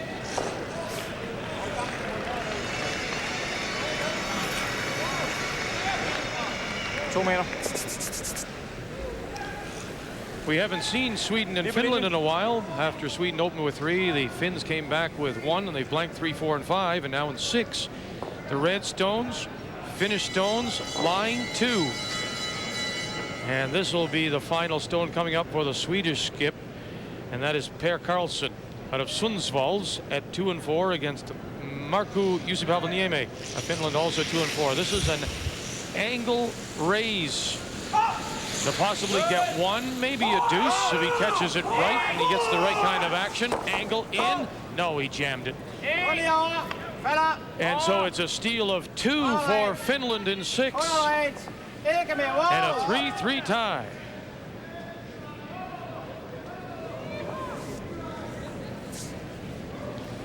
Finland and Jussi-Pavoniemi, a bronze medal winner last year at the Ford Worlds in Kamloops, BC, but struggling Can't this hit him time thick, but out. it's just going to stay, eh? Yeah. And a loss This one, I guess? will likely Yeah, or eliminate straight through. Like, one of those 2 today.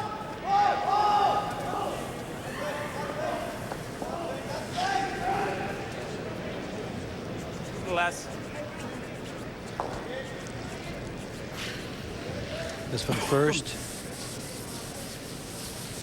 And then onto this one, come off of this one. That'll go that way, and the rock will come through like this. We've seen that a couple of times. When was it? Yesterday? Last night? They did something similar. They played at the same shot twice, and they got that little squirt. Got to almost hit it in the pocket. As you said yesterday, this is knowing stones. This is knowing action.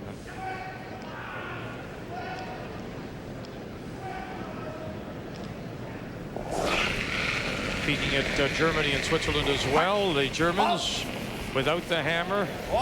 Lying 1. Back 8. After Hurliman, it's on its way, and oh, it squirts through and by the shot stone. That stone is a survivor for Denmark. It certainly is that. Hurliman has it and blanks, so it remains 3-3 going to 7. Switzerland maintains control of the hammer.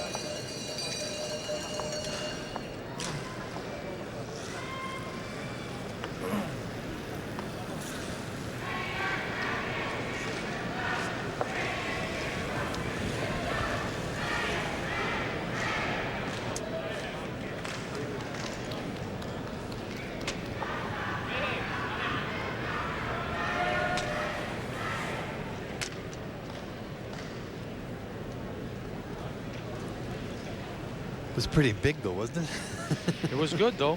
It's the and kind, it was up there for a long time. it's the kind you like to have. I like to have a rock like that for a guard. One that you could sort of inflate, blow up rock. Hold lige over, det falder igen, den her. Hold lige over. Rigtig over. 2.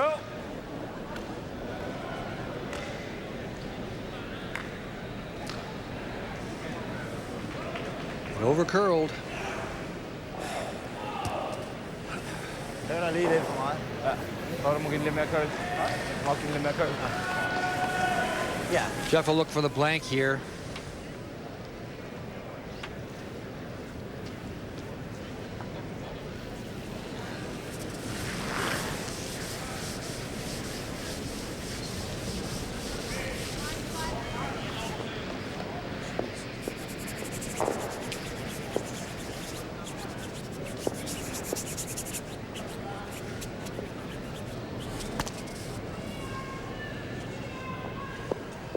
Mark. Mark.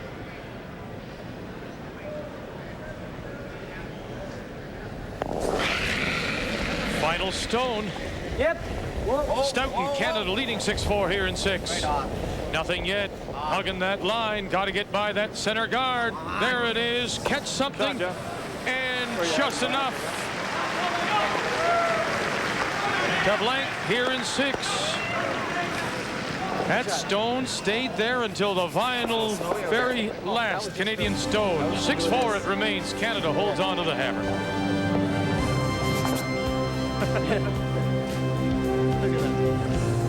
10. The 1999 Ford World Curling Championships from St. John, New Brunswick are brought to you by the Ford Motor Company of Canada Limited. Star Choice, more choices than ever. And Labatt, good things brewing.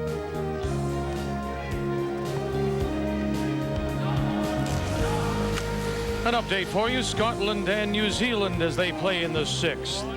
3-3 tie, Scotland, Hammy McMillan from Inverness with a record of 3-3 against New Zealand. 0-6. And the hit, one, and that one, that little lob, that lousy outside biter is a second point, 5-3. Scotland ahead of New Zealand. 5-5. Norway has come back with 2 in 6 to tie the U.S., and the Americans have the hammer. The blank in 6, Switzerland, Germany, tied 3-3. The team from Lausanne has the hammer there. 6-4, Canada. And Finland and Sweden tied 3-3. And the Swedes from Sundsvalls have the hammer. Here it's Jeff Stoughton and the Canadians who will have the last rock in 7, leading by 2, 6-4.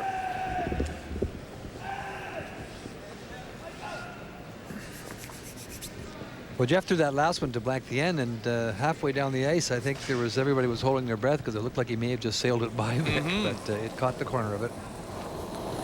To blank 6. Whoa! Whoa, whoa, whoa, whoa, whoa, whoa, whoa.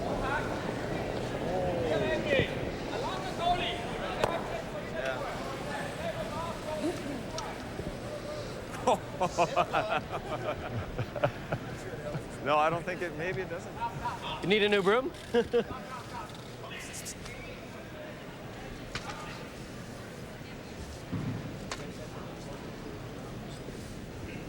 Ja, vent lige det. Sådan.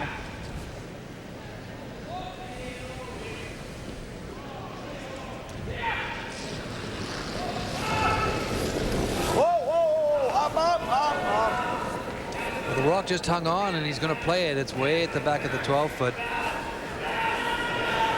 7 o'clock.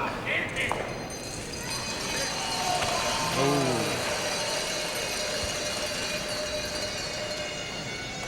I don't really like the call either. I know you don't have last rock, but it's way back there. No matter what you do back there, Canada's going to go around that guard. And now with the miss, of course, they get a chance to go around it and lie too. But it didn't matter what you did back there. They're going around that corner guard. I don't think you have to go too nuts. Not too far off normal, I don't think.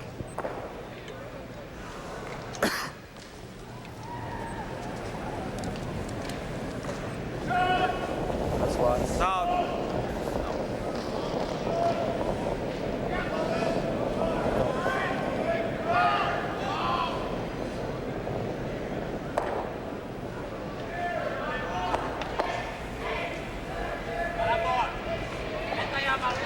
Okay. It's fine. Good.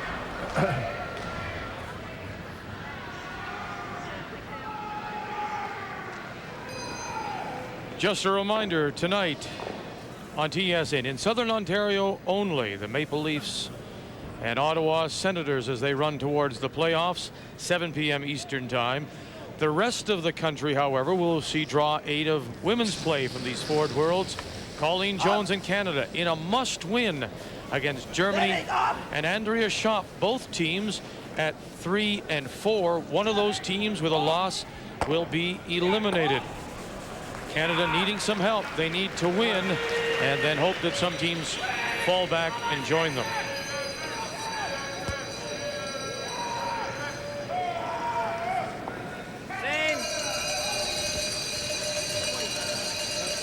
Ryan Hansen. Pretty nice double here. Canadian Stone going back far too far. Hard! Hard for line! Right up! Whoa! Whoa! Whoa! As Gary Vandenberg draws around and comes down to the face at the back of the 12. We welcome, gentlemen, that those of you who watch our skins telecast, either McCain skins or JVC women's skins, know as our umpire, but he's better known as the publisher and editor of the Canadian Curling News, Doug Maxwell. And good to see you, as always. True. Thank you. So busy day for the World Curling Federation and the executive and everyone. What, 33 countries now, is it? 34, I believe it is. So they voted on a few things. Tell us about the vote for the 8 or 10 ends. That was one of the most interesting votes of any World Curling Federation annual meeting I can recall. It's been one of the few controversial items, and people have been talking about it. Is it better at 10 ends or 8 ends? And of course, most Canadians say 10 ends is the only way to go. There were 70 votes available at the annual meeting this morning. And when it came time to count those votes, it was close. 3 abstentions, 36 in favor of 10 ends, 31 in favor of 8 ends. To me, one of the interesting things was the fact that most countries, in fact, every country but one, voted according to, I mean, they had solidarity within their country. Canada had 8 votes, 8 votes solid for 10. Same with the United States, same with Scotland. So you had 24 votes right there. The one that was most surprising, I think, was Switzerland, who split their vote. 2 in favor, 2 votes for 10 ends, 4 votes for 8 ends. Now, I was just getting that confirmed about 2 minutes ago, and I'm about 98% certain that that was the case. So it was a very, very tight vote. Very animated. Let me ask you then, because we were under the impression, and were led to believe, that this was a request by the IOC, the Olympic Organizing Committee, to reduce the ends because they wanted the game shorter for television and broadcast during Salt Lake. Does that then fly in the face of the IOC, and what does it mean to the game in terms of the IOC and the relationship with curling and the IOC? I think that part of it got blown out of proportion. It turns out that the request, so-called request, might have been more than a suggestion. When there was a meeting in Salt Lake City last summer, and there were various representatives from television, from the World Curling Federation, et cetera, and one of the gentlemen there from International Sports Broadcasting, Manolo Romero, who is the big shot, had said, well, you know, maybe what you guys should be doing is shortening the game. That suddenly became not so much a suggestion as the IOC and television wants this change put into effect. And you know, it wasn't really as much of that. So anyway, when the dust settled and people found there was no request from the International Olympic Committee that anybody could recall. Nobody said there was any letter or anything other than Manolo Romero saying, why don't you make it 8? Doug, what about the residency rule? That didn't come up. It didn't come up this Didn't morning? come up, unless it came up after I left the meeting. Wasn't there some talk about the number of years that you had to be well, there was there were rumors that some countries wanted not so much residency, Ray, as citizenship. Citizenship, yeah. And residency is no problem. There are a lot of Canadians who may be resident in Australia or wherever who curl for their team. I talked the other night to Hans Frauenlaub of New Zealand. And I said, how many of you guys are citizens? He said, we're all citizens of New Zealand. We all have citizenship papers. We all have a New Zealand passport. He said, I got mine because although I lived for a long time in Canada, my mother was New Zealand and I had dual citizenship.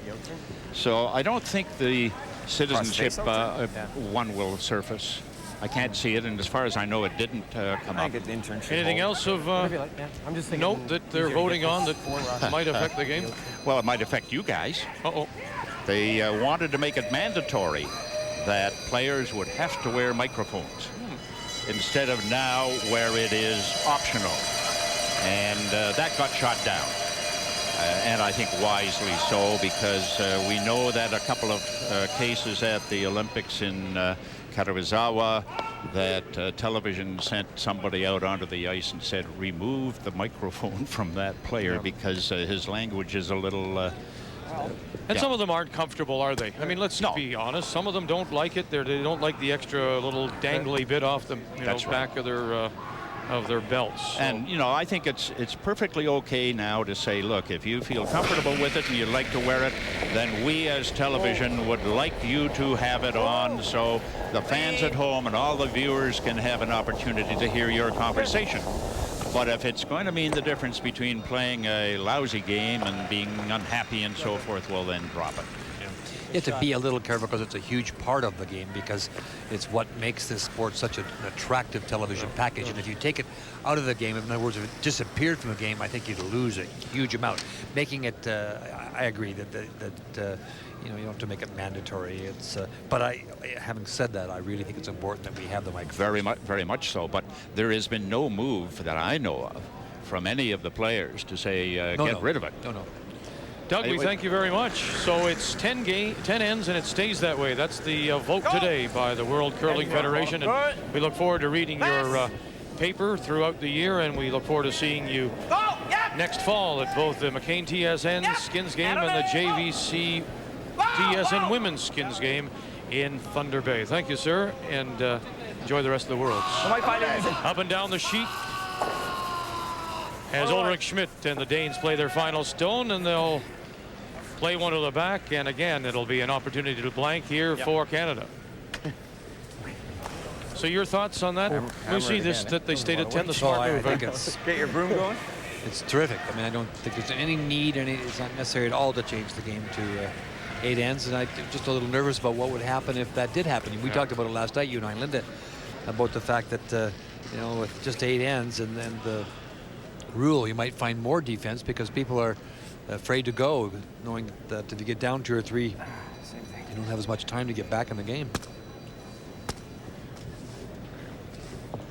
So that yellow stone just pushing the Canadian red stone out at the back. So that takes away the backing, and now the chance for Stoughton and Canada to blank again here in 7. Jeff made a conscious decision about with Jonathan Meade's first stone that he was going to play for a blank and try and blank this end because he had a chance to go around a semi-corner guard and didn't. So he got the blank that he wanted. 6-4, Canada still leading, and they still have the hammer.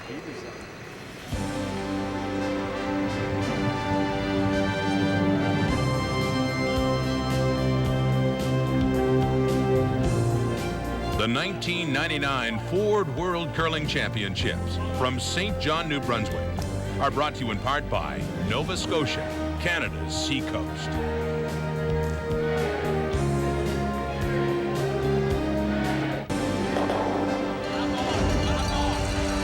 sets up the game between Switzerland and Germany. And it's 3-3 as they play in the 7th. That's the final stone for the Swiss skip, the gold medal winner in Nagano. This is Patrick Hurliman against Germany and Andy Kapp from Fussen. Both these teams are 3-3. And this is a draw for 2 that's way light. He has one on the lid. You see it there. So he needed to catch a good piece of the 4. And yeah, what happened there? 4-3, Switzerland leading.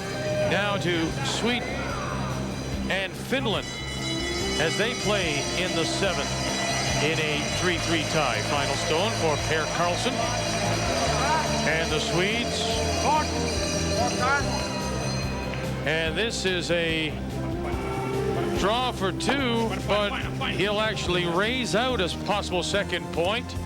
Settles for 1. Mistakes all over the place. 4-3, Sweden ahead of Finland here in the men's 7th draw at Harbor Station, St. John, New Brunswick in the Ford Worlds on TSN. 2 straight blanks in 6 and 7 means it remains 6-4. Canada ahead of Denmark, and Canada with the hammer. Go. So, just to reiterate what Doug Maxwell of the Canadian Curling News tells us, that the World Curling Federation voted by a close vote, or in a close vote, to maintain 10 ends of play. Canada had thought, or the rumor going around was, if the vote was in fact to go to 8, that then Canada would have to go to the 4-rock rule to help generate offense. Do you think now that Canada will forget that and just maintain the 3-rock rule as we presently play, or do you think it's time to go to 4 regardless of how many ends? Well, that's kind of 2 questions. The first question, I say that I think that they will definitely look at the 4-rock rule. I think that we're going to start to look at the 4-rock rule. I think we'll stay the way we are for the present, but they'll start, the Canadian Curling Association will study and we'll look at that rule for sure. Do I think we should go to the 4-rock rule? I'm starting to think a little bit. I was definitely against it at first, and I think I'm changing my mind a little bit. But I think that maybe with the offensive part of the game that's so prevalent when you have the 4-rock rule, I think that maybe we should. I think we should look at it too, and maybe we need to look at the change. Right in. Tight. Whoa, whoa, whoa.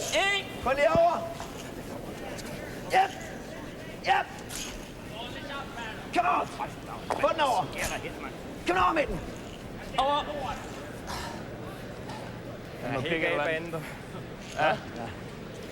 Interesting sheet ice.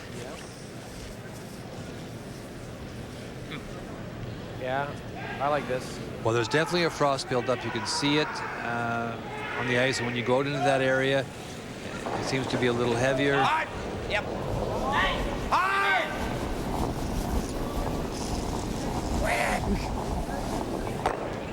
Sure, Gary. Now, Canada with the hammer, they have one. Well, yeah, I know. Biting top 8, and they have one back 12. The one that's first shot stone, is covered totally. Why not just keep coming around? I mean, the centerline guards are not yours, I realize that, but... Well, the one reason is that they got a 6-4 lead, and with all those rocks out of there, the end can get out of control on you. There's a couple out there that's fine. If there's something, gets raised in or gets pushed in. But if you start drawing around now, the next thing you know, you've got so many rocks in play and no control of the rings and no control of the game, of the end, I should say. Kom igen, kom igen, kom igen, kom igen. Der er totalt gerap i den. Siger du? Der er totalt gerap i den. Den dør bare. You hit it high. That way. It all goes. Want to hit it high and get all 3. Get both the 2 yellows to go and your shooter to go. Down 2, Denmark's got to gamble here, and the Canadians are just trying to keep it as open as possible. If they get their deuce, they'll be happy. Shot, Gary. And there's an excellent shot. He got all the rocks off. It's not going anywhere anyway. Shot. Shot, Gary. Nice shooting. Now they still have a rock buried, but there's only one out in front, Vic, so you can see it's an end that he now controls. 14, Brian. Det sidste var der fart på, den stopper også lige efter hop. Mener I 14? Min virker fornuftig.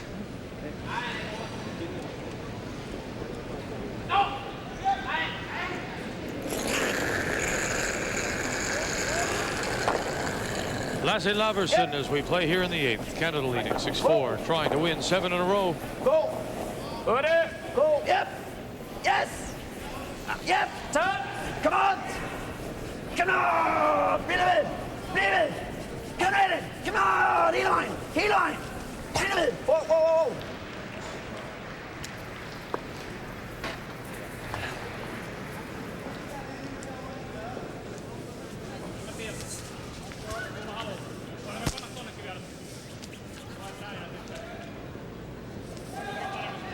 That's what he played and what he got. Beautiful angle freeze. Which way are we going? Let's cross face, peel, straight peel. Okay.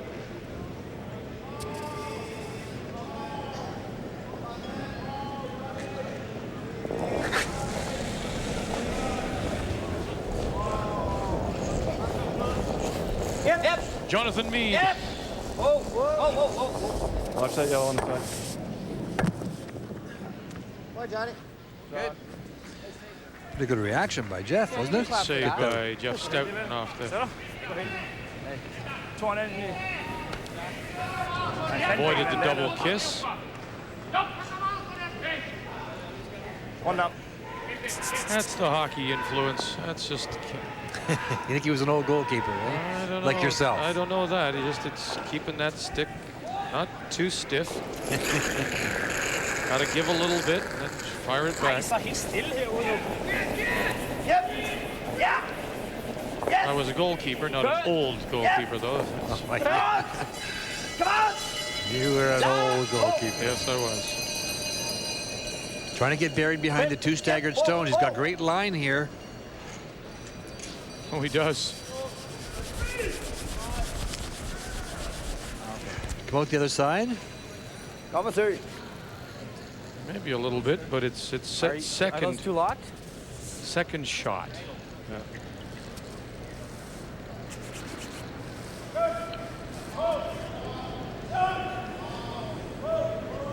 Peel. Peel.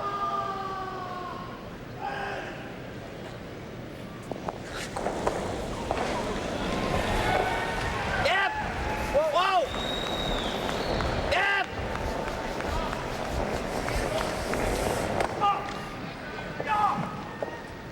Good. Shot, John. Perfect. Jo, jo, men han har 2 i hus. Anders sidste en. Ja, ja. Han er stadig under på en, så helt fint. Ud til dem ude i højre side, for eksempel. Før der gav jeg her, der kom dernede, der passer meget godt i den anden ende, ikke? Må det ikke det sådan noget lignende, som det der er? Det var faktisk for tidligt end for sent.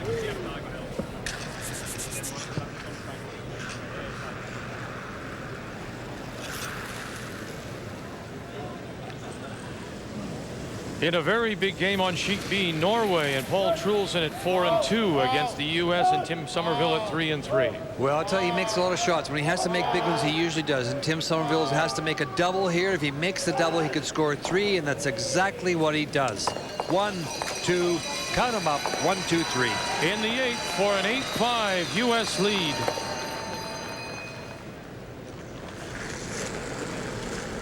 Skip Stones in the 8th here, and it's the Danish skip, Ulrich Schmidt.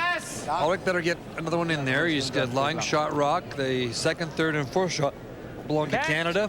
Åh, ja, slet ikke, hva'? Stop nu for He's got a pokker. lot of weight on this.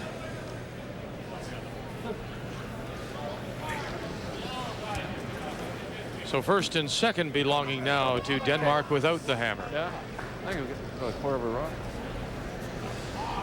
Doubles there. Well, it might curl out here, eh? Yeah. Want to try that, or you want to just hit it on the nose? You know what? I think I like the nose. Yeah. They were thinking about playing the double. What do you like? Trying I mean, you to can catch even do it this. back here. That's not bad either. Yeah, let's just stick around somewhere then. Try and get shot rock. So what they're doing I think now, we'll go here. they're going to hit it Up a bit. and Yeah, I think just I'll trying keep it to up. sit right here. Roll. I mean, if it hangs, we'll run at it. It's real thin though, eh? That's half a rock. Quarter rock, eh? If it stays. Half a rock, less.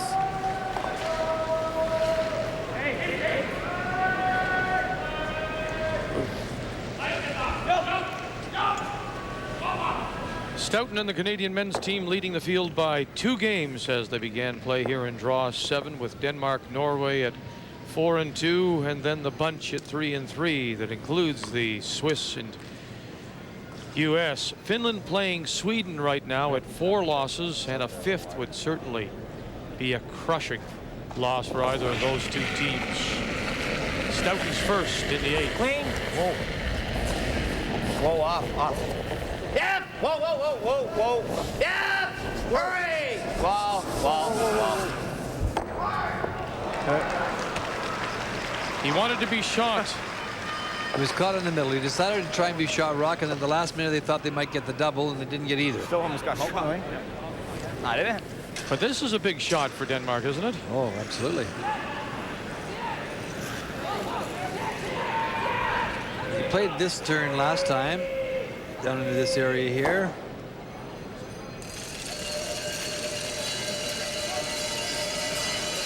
And you don't make this shot, you leave Canada a possible double, and you're shaking. Det kommer, det er ikke meget. Nu kommer han også lidt ud i bøvsen derude, og der er bagstød på. Ja, nej.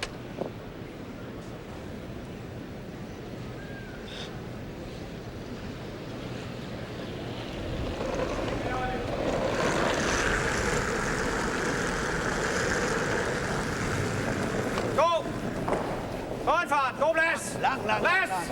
Good! Plads! Lang! Up! Don't know. Looks hot. Looks like he might not get anything. Oh, dear. Come on. And all the way through.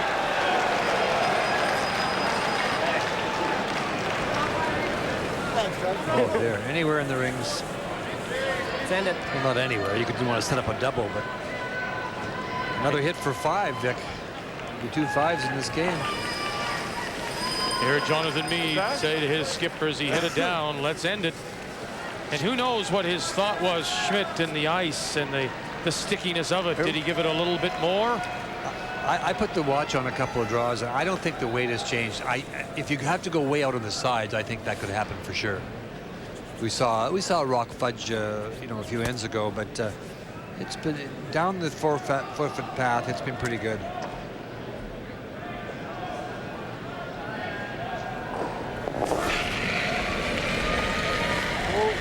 Clean all the way. Yep. Armstrong, Vandenberg with the clean. The hit, and it's another mittful for Canada.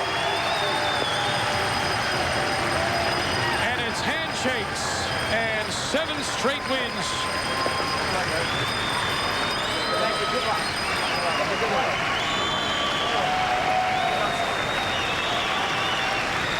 Make the final Canada 11, Denmark 4. Denmark falls to 4-3. Still lots more here in this 7th draw of men's play, the Ford Worlds in St. John.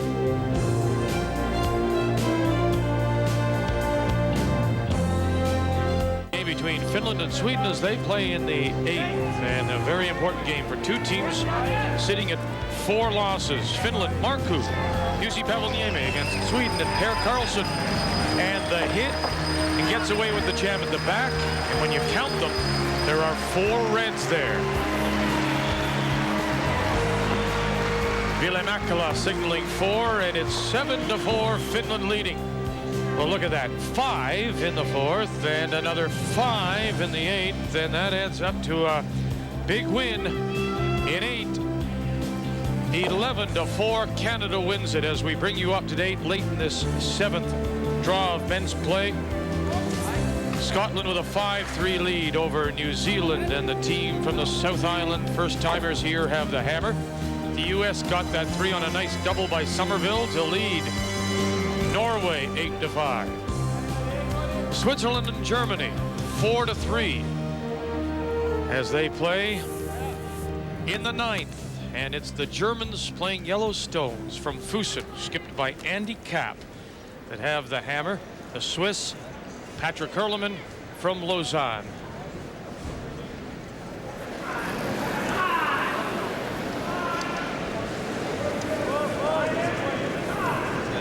The German second is Oliver Axnick.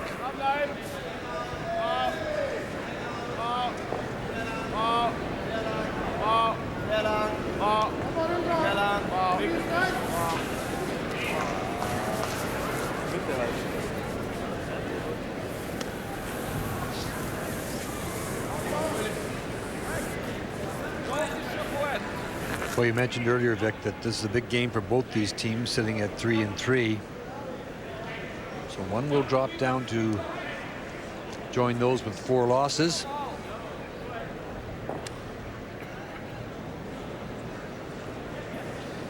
Martin Romang throws the second stone for the Swiss champions from the Olympic Curling Club in Lausanne.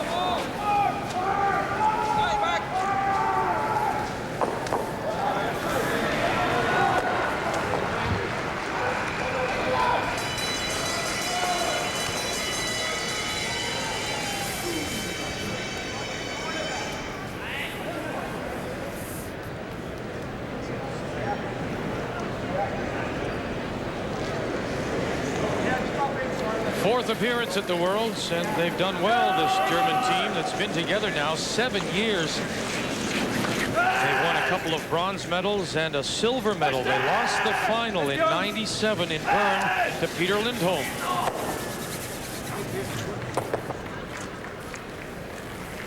For Ray, Linda, myself, for our crew that has been together now for a number of years, we see people at these events that we see them once a year, and we renew acquaintances, and it's a shame this year that we won't be able to see JP and Micheline Gagnon from Laval, Quebec. They have become wonderful friends of all of ours, and we understand that Micheline hasn't been feeling well at times, and so we wish you the very best to you, JP, and the family, and we look forward to seeing you again, and hopefully in Glasgow in 2000. The little people, a lot of fun with them over the years. Mama. Yeah. Whoa.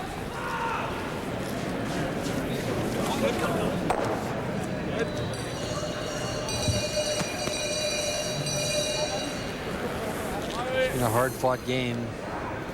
Neighboring countries, they play each other a lot. Yeah, I think this is a rivalry, obviously, like Canada, the United States in many ways. Absolutely.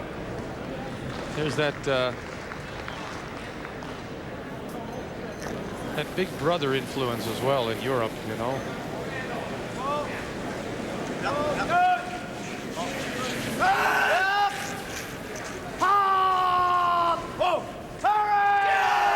This is Uli Kapp, the younger brother of Skip Andy, and it'll pop out the other side.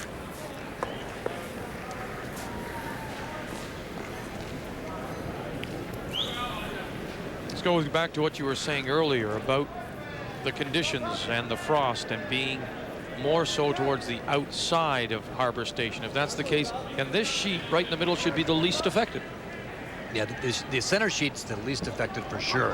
I talked to the ice makers before the game, and you asked an interesting question earlier too, Dick, and you said, you know, will this affect the strategy of play? Well, it certainly did. You saw Jeff Stoughton try to keep the game, which is not his style, as simple as possible.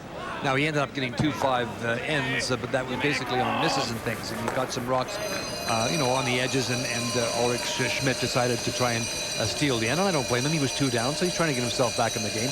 And then he missed that big draw. But you saw Jeff have a couple of chances to make some close shots and maybe close the end off a little bit. But no, he decided to keep it fairly simple and wide open. And that the conditions would dictate a little bit of that.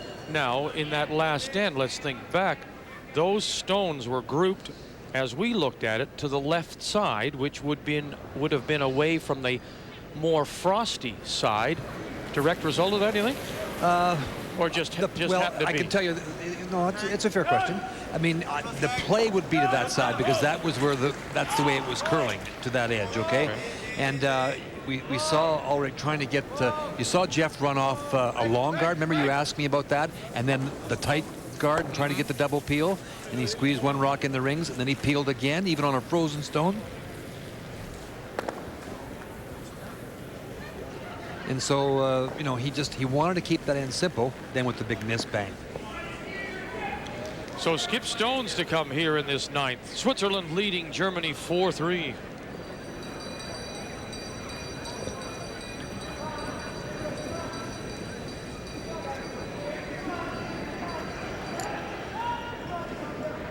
The gold medal winner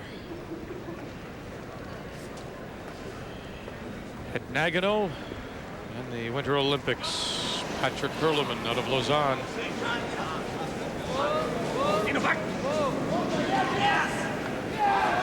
He's won a silver medal at the Worlds in Milwaukee in '89 when he lost to Pat Ryan. Won a bronze medal in '96 in Hamilton. That was the year that Stoughton won his first World Championship. Boy, a great opportunity there. If he could have gotten a little hit and flip in behind his own.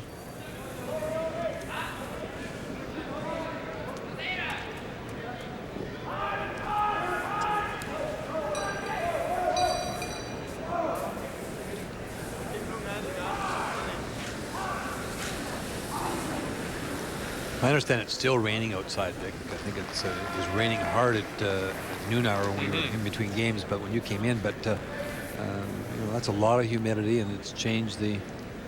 It's supposed to clear and warm up a little bit. Changed the conditions in here a little bit. Sure has. I mean, I feel it. We're both in our jackets and feel a certain dampness.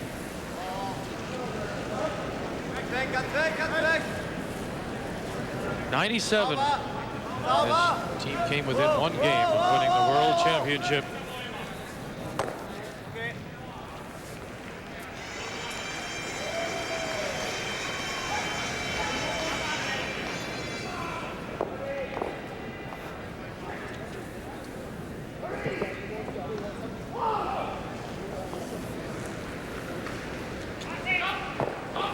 Germany has never won a World Curling Championship.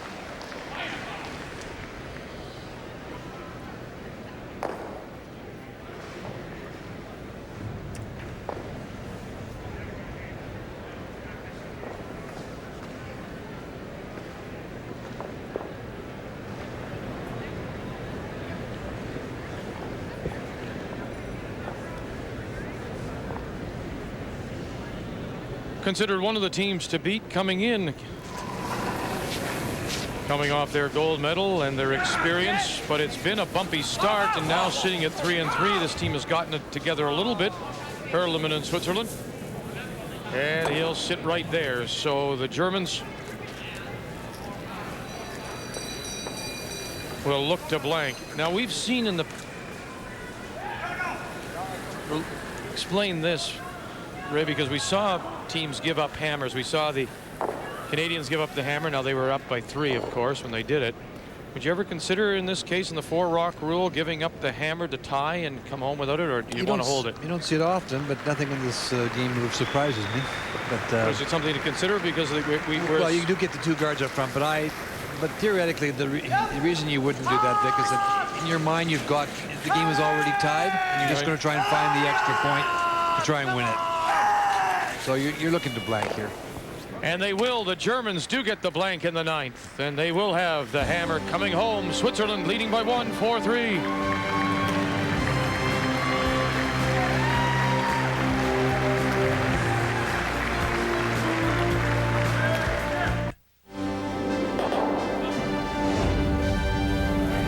Let's get you caught up on what's happening between Norway and the United States. Tim Somerville scored 3 in 8 to take an 8-5 lead. Final stone for the Norwegian skip. This is Paul Trulson from Oslo with a record of 4-3 and trying to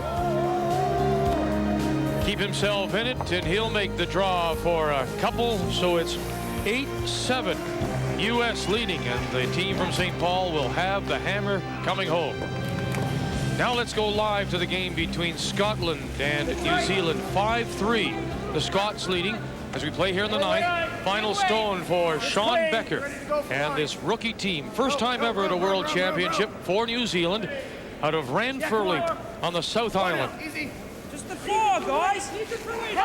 Needs it, just the 4, boys. Drag it there, and Hemi acknowledges the draw for 2. And a tie game with Scotland. New Zealand, without the hammer, will look to steal their first win here at the Ford Worlds. In the U.S.-Norway game, Vic, actually, Paul Trolson missed his first draw. He was drawing around a guard. He could have had 2 buried, and then Tim Somerville chipped on a front guard, and so Paul had that draw that we watched for 2. It could have very easily been the 3 right back. Germany with the hammer in this 10th end. 4-3, Switzerland leading.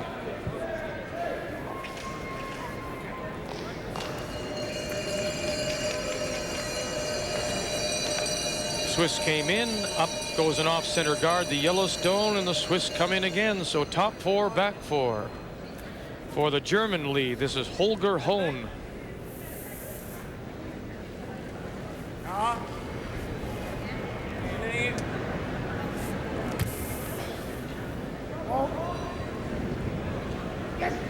These teams have only met once before in either the Olympics or in World Championship play, and that was in Nagano, and Hurliman was a 7-4 winner over Andy Capp.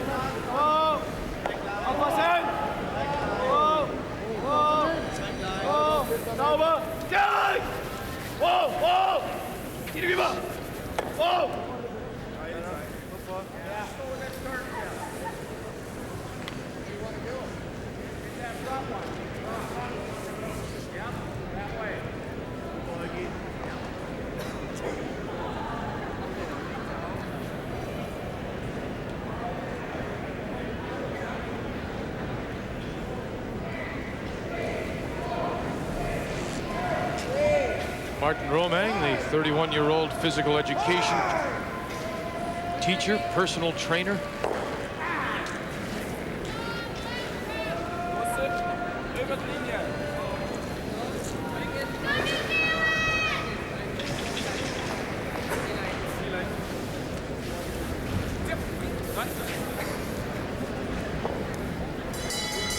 Going to angle freeze on that. The yellow one, but it slipped a little too far and didn't curl for him.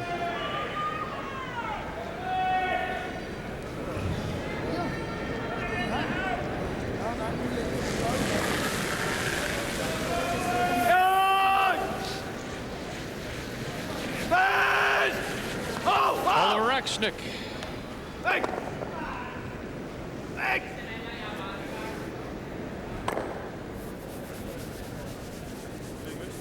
And the shooter will go, so another chance to corner freeze that Yellowstone, as Ray suggests.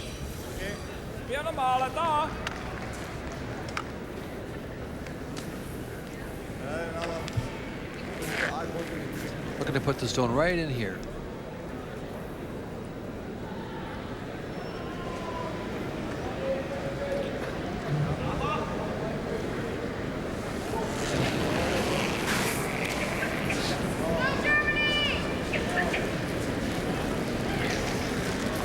Both teams are 3-3.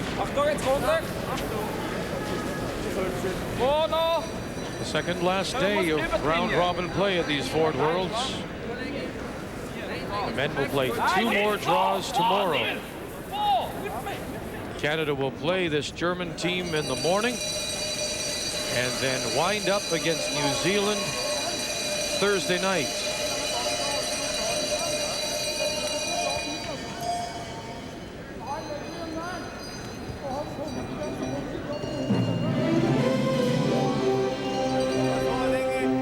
Starts tomorrow, the Masters from Augusta.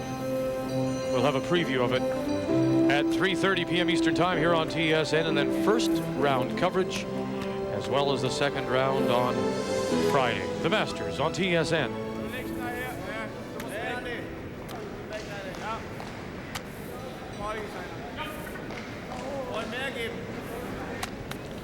Arnold Palmer will be there, but Jack Nicklaus will not.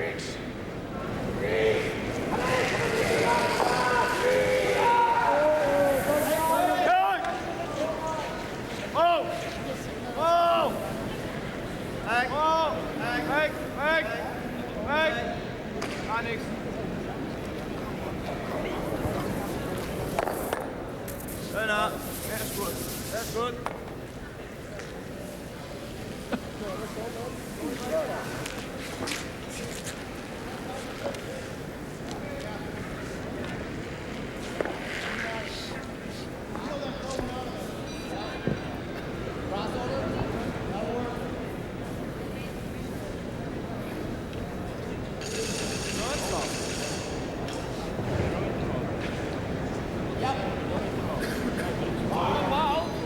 A little something going here for Switzerland.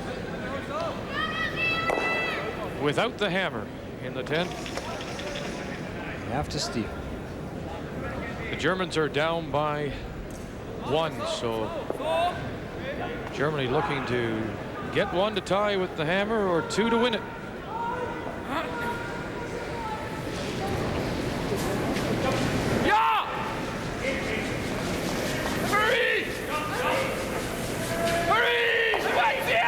Dominic Andres, big brush now by Diego Perrin, Martin Romang.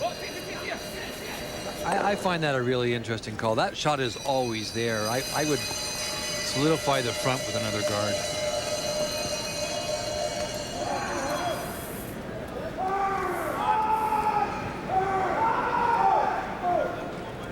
Because of the fact now this hit and roll is open and left to Germany.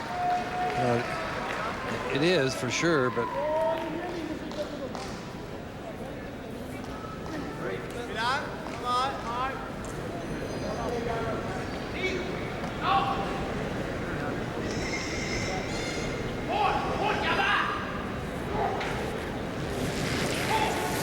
I think you had to play the, even though you're 1 up, you know, you don't like to do it,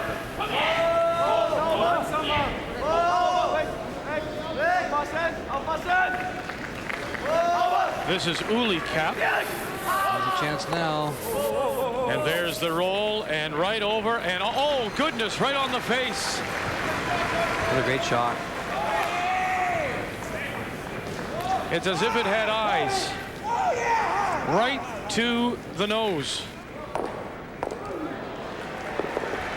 Watch the last little spin. It looks like it might go past just a bit and then whoops, nope, I'm coming down.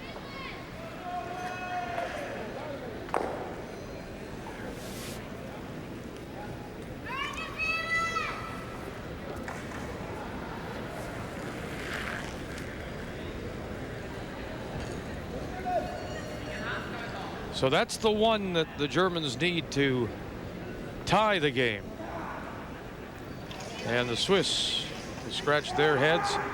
But what to do as we play the final third stones here in 10. Well, Switzerland's one up, but they do not have last rock. You risk running something back, opening it up. Well, this is so frozen now. This situation is so frozen.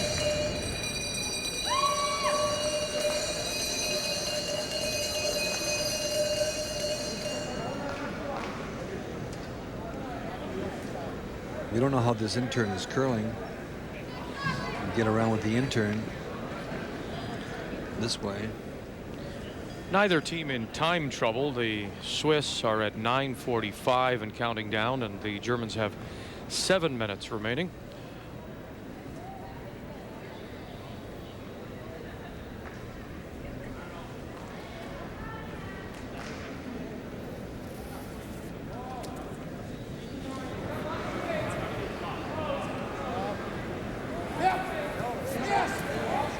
I think you have to make a play to try to get another rock in position for sure.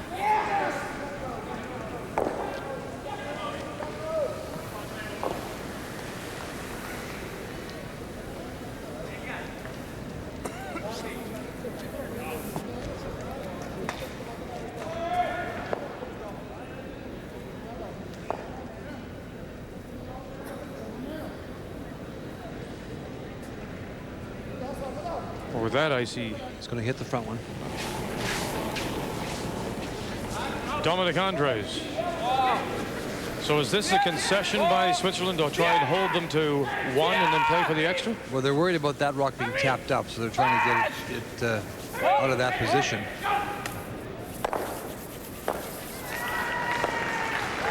And the jam at the back, will that come into play?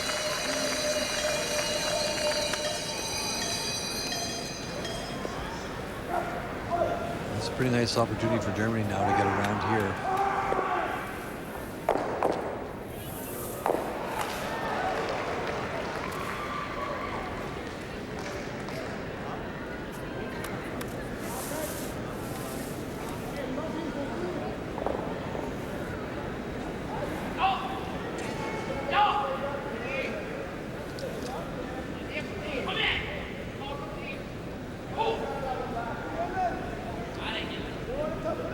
Come right to the forefooot as well, just middle of the forefooot.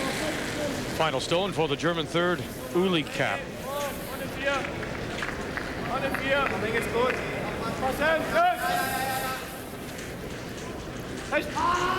Holger Hohn closest to the stone. Oliver Axnick out in front.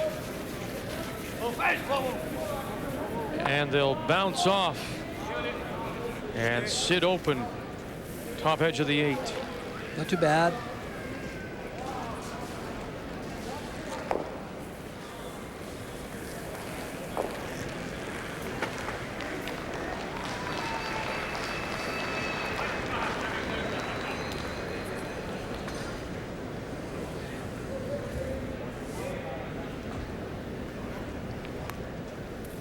You'd love to get one there, but how do you get it there?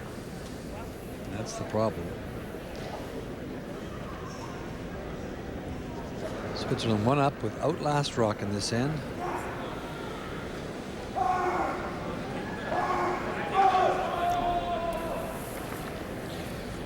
The United States leading 8-7. And it is Norway lying 1, the final stone for the U.S. skip. Tim Somerville is on its way. Doesn't even have to hold the shooter. It's a wide open takeout for the U.S. to win it. Don Marcom acknowledges it. There goes the shooter. It's into the book. An 8-7 win for the U.S. And so the Americans and Somerville from St. Paul improve their record to 4-3. Norway and Paul Trulsen from Oslo fall to 4 1/3 loss.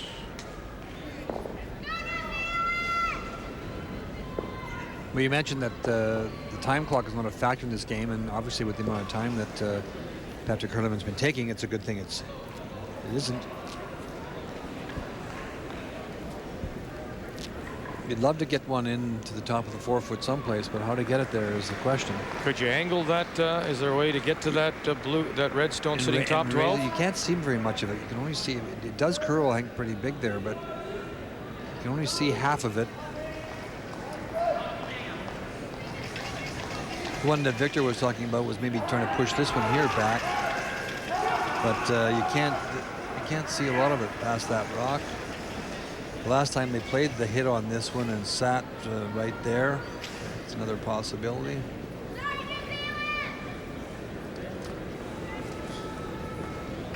Even though the German stone didn't get to the forefoot, it chipped off a front rock. It's in a pretty good spot. Obviously, Patrick Hurliman would love to come down and freeze to the face of the situation in the rings, but you can't get there. It's under 6 minutes now for the Swiss. I think he has to make a play on the front one again. I agree with this.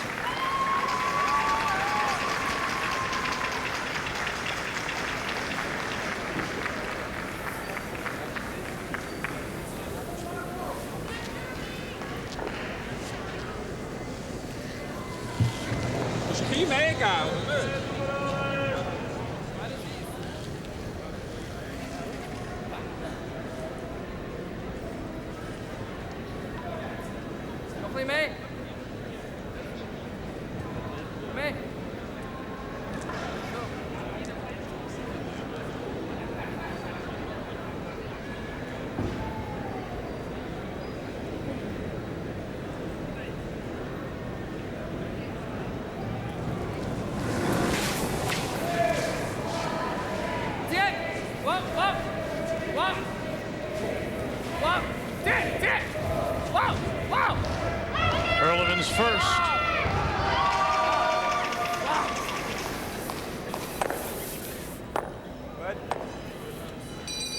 Now it gets some separation. Is he happy with that? Well, it's a little better position than he was in a moment ago. And he's got those. The key to this situation right now is that those two red rocks belong to Switzerland.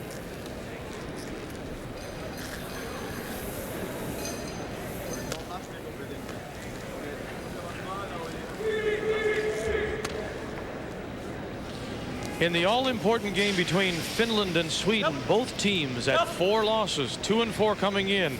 Per Karlsson for Sweden. This is Markku Jussi Pavoniemi. And he will run the Swedes out of stones in 10. And Finland wins it 7-4 the final. So that is probably a loss that will put the Swedes out of it. They drop to 5 and keep the Finns alive. They are now 3 and 4. 7-4 the final.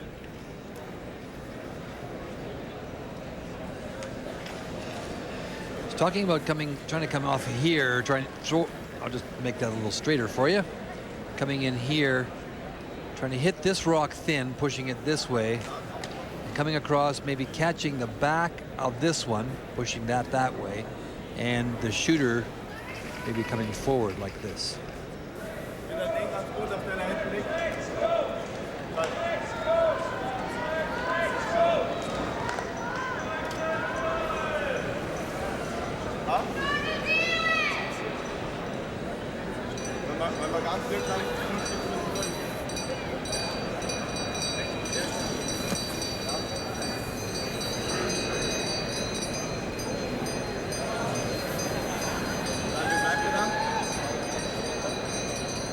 That's what they're talking about now, just what I just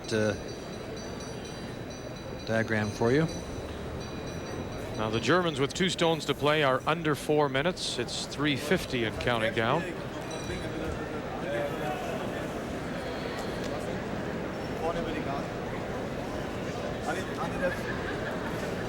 I'm just not too sure. You'd have to play this with just hack weight kind of, because you need a little bit of movement after you get by the guard. I don't know if you have quite enough room to hit it thin enough.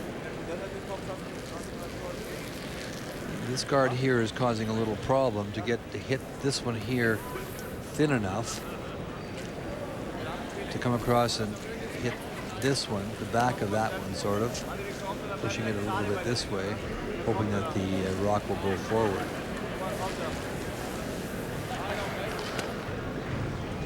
But it's the guard out in front that is in a difficult position. Talking about raising the yellow one through the hole too.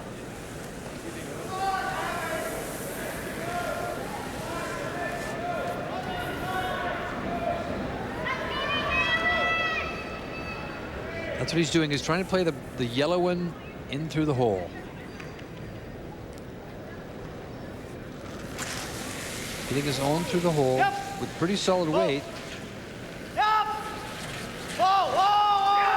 Andy Kapp at his first.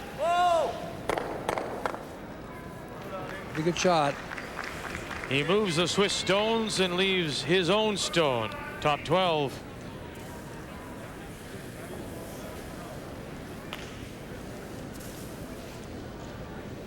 But the shot stone, as it sits, is back of the button. Can the Swiss close them out here? Yeah, they can by freezing on the face of it.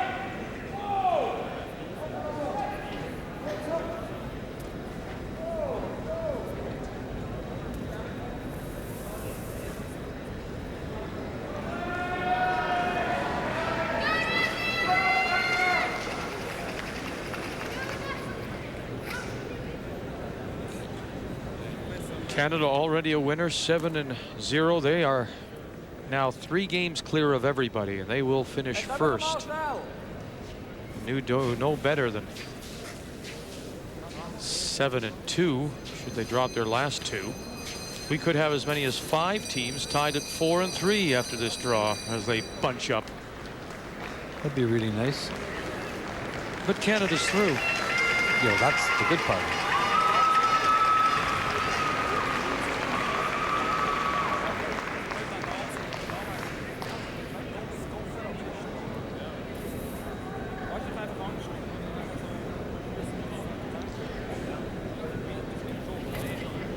as the Swiss decide to do what to do with their final stone. Let's go quickly. Scotland, New Zealand in a 5-5 tie. Scotland does have the hammer, playing the red stones, and you can see the Scots are lying one covered and back of the button. This is the final stone for the New Zealand skip, Sean Becker. He is the native New Zealander. He is the Kiwi on this team.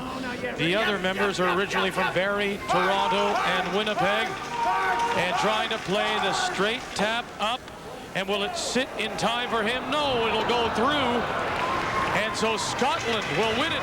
Final 6-5 over New Zealand. So the Scots become one of those teams now at 4-3. And New Zealand drops to 0-7. Well, Patrick's playing, really the only shot he has, because even if he's not shot rock, if he gets to the face of this, the top of the forefoot, it's going to be very hard for Germany to get their deuce. So this is the shot. Come around, out-turn draw. Sehr richtig. Sehr richtig. Hurry. Hurry. Hurry. Vollenging. See it. Hurry. Heron, Roman, can they get it right to the face?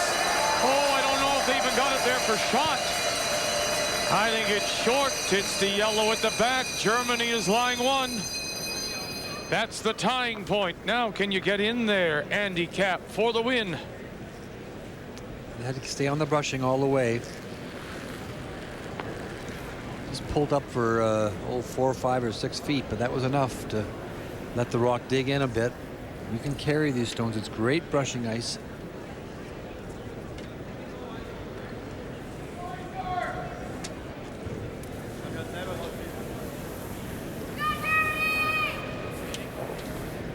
I think he could just come down and touch that back, or he could fight the edge of the button.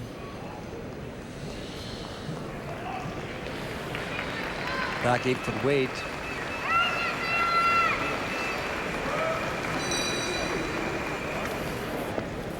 .130 and counting down on the German clock as they decide what to do here. And we're watching them to see if any of them have taken note of it. I don't see anybody looking up. 110. Looks to me like that could be touched back for sure. Just with back 8-foot weight. 1 minute. They're so engrossed in what they're talking about here, Ray. They haven't even taken note of the clock. 50 seconds. And now they've made a note. There they are. They turn around and have their first look, and Holger Hohn runs down to the other end to make sure the stone is ready for his skipper. 35 seconds.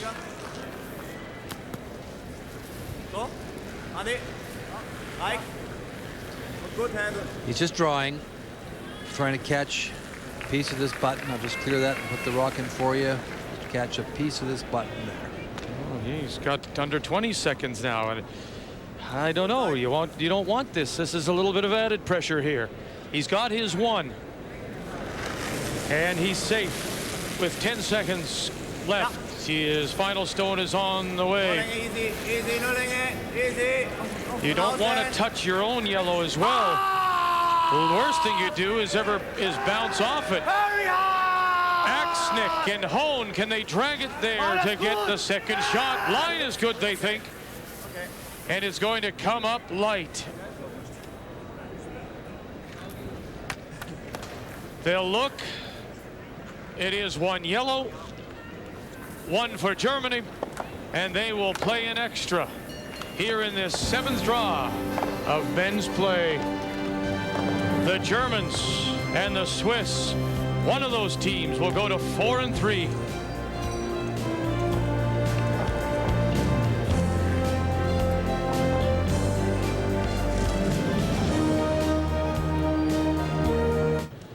Four of the 5 games in this 7th draw of men's play are finished. Scotland goes to a record of 4-3 with a win over New Zealand, 6-5 the final. The U.S. is a winner, 8-7 over Norway. So both those teams are now 4-3 as they start to bunch up on the second day of second last day of round robin play, and this one yet to be decided. Switzerland with the hammer in this extra. Canada wins 11-4 over Denmark, 2 5s in a 4th and an 8th then. So Canada and Stoughton 7 straight wins, and Finland keeps their chances alive with a 7-4 win over Sweden. The Finns are now 3-4.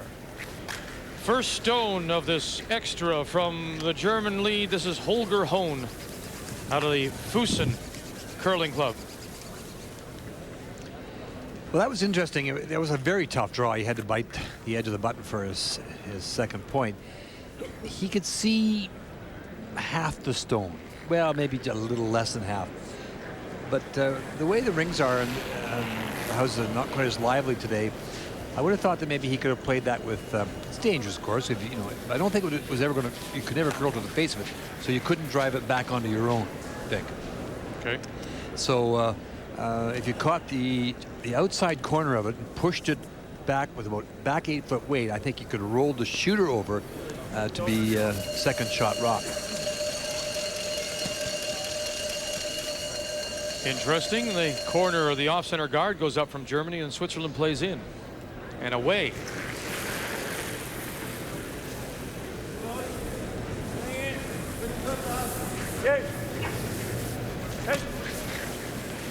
Well, you know, you see lots of different variations of what to do in this situation. Switzerland, of course, with the hammer in this extra end, they could play the tick to get it off that one rock even further over. They could throw it right through. Holger Hohn, center line guard.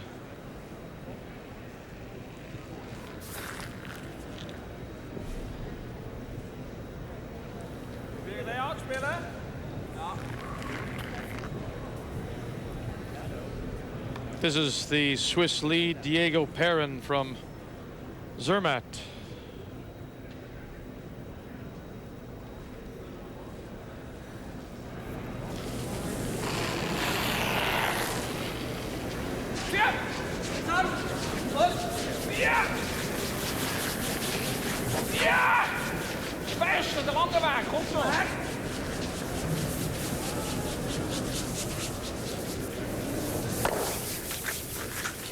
Now will it come back? Come back. There it is. And back it comes. So with one game yet to be decided, Canada and Jeff Stoughton 7 straight wins. The worst they can do is 7-2 should they lose their remaining games. So Canada will finish first in round robin play. 4 teams right now at 4-3. This game, when it's decided, will mean a 5th. Either Germany or Switzerland will go to 4-3. Loser drops down to join Finland. Sweden and New Zealand are eliminated.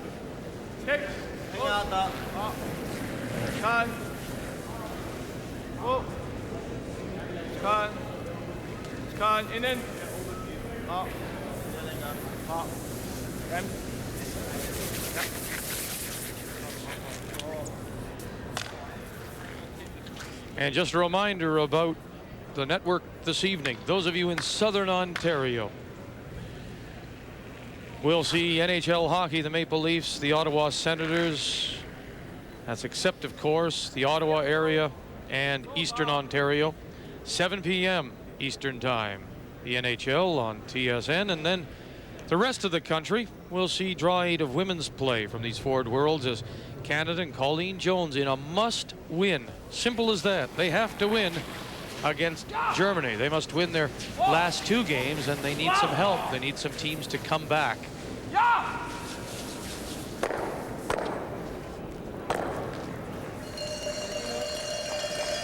Gets everything off the center and the side, but the jam leaves Germany lying shot back 4. It's a good shot just the same, Vic. It got the front open, wide open, both rocks off. Very nice stone. Oliver Axnick.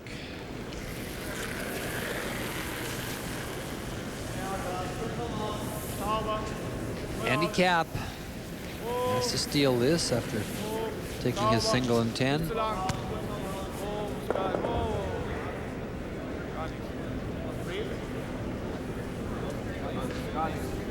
pretty deep. Looking for the guard, not the rock in the rings.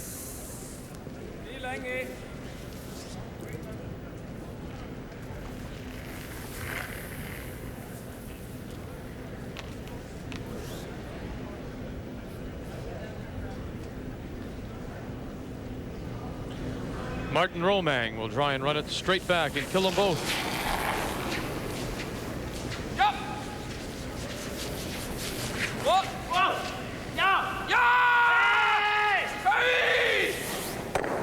Nope. Okay.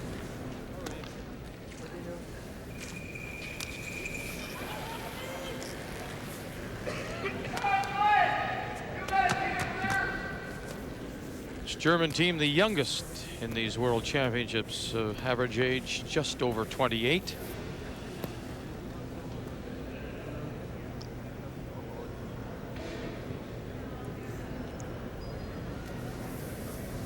Uli cap.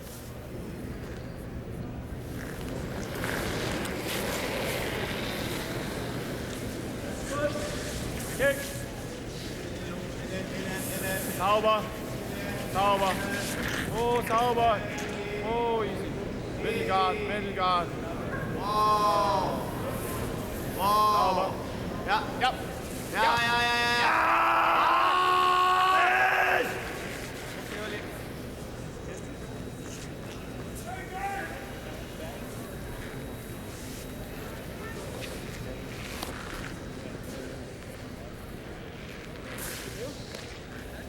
Well, you see what is tempting Patrick here to go make a pass at the red one, drive it back onto the yellow. But he's decided to run the front off again, maybe get it both ways.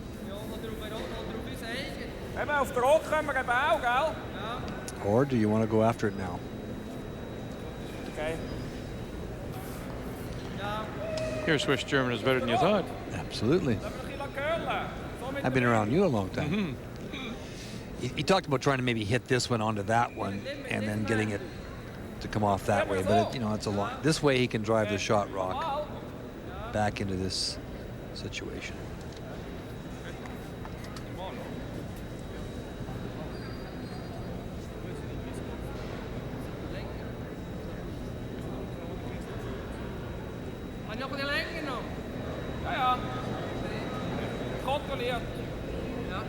Control weight.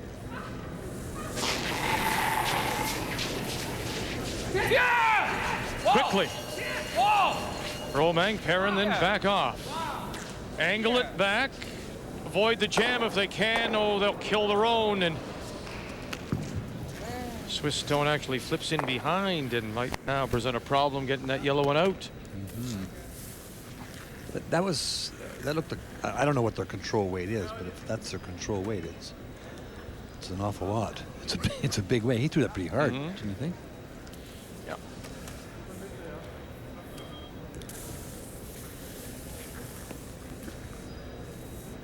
I don't think Patrick expected quite that much weight on that shot, is I guess what I'm trying to say. So the Germans do have one. 4 foot, looking to steal the win here.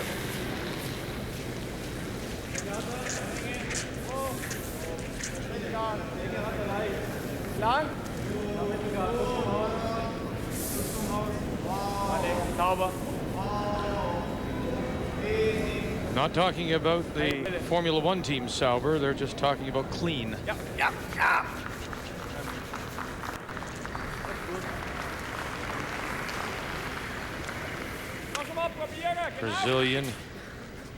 Brazilian Grand Prix coming up this weekend.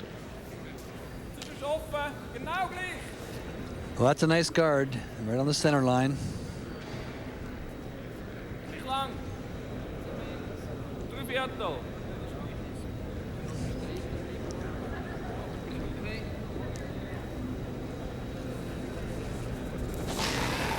And the peel weight. Hurry! Hurry! Hurry! Hurry! Hurry! Catch it! Oh, and he jammed it off that stone. Well, that's the point you made a moment ago about the fact that he had moved the red rock in behind it. That's exactly what had happened. And now, of course, there's still a guard out in front. Now, if there's a saving grace for the Swiss, it's a red stone, isn't it, that sits center line?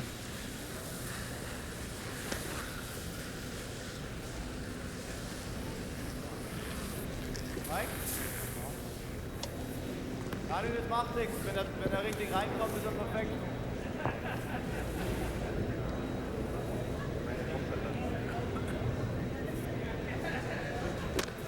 Vorne 4.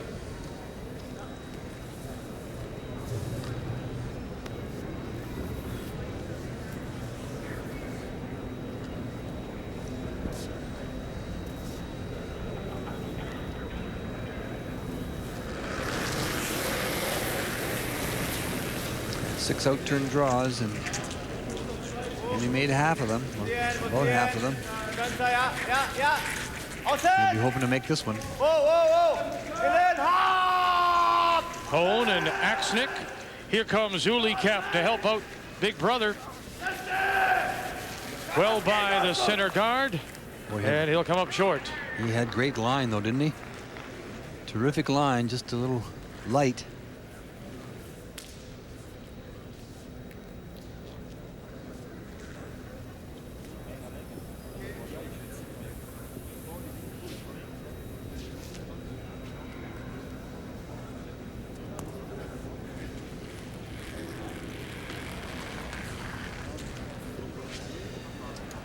I think Patrick, he's got to get this off the front here. I would try the double peel on this one here, getting it off here, opening that up, trying to get that one out of there as well. This is going to be a team discussion, as even the lead, Diego Perrin, has been called down, as well as Martin Romang.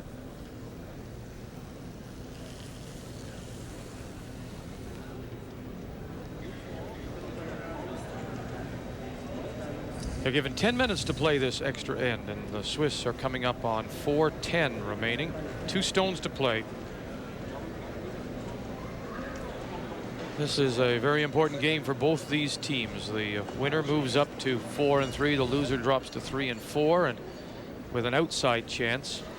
Well, he could make the move now, I guess, was what he's thinking about, is going in this way here. Would you think about the raise at this time? The long raise? Center line red raise, yeah. He's going to play the hit. Play it quietly.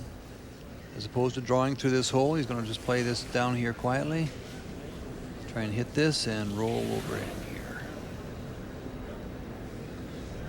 And when you say quietly, I mean, he's got to, this how much will it curl here? It looks like, well, I mean, we don't know a lot about this sheet, but I would think with that ice, he's going to throw, you know, a little over hack weight.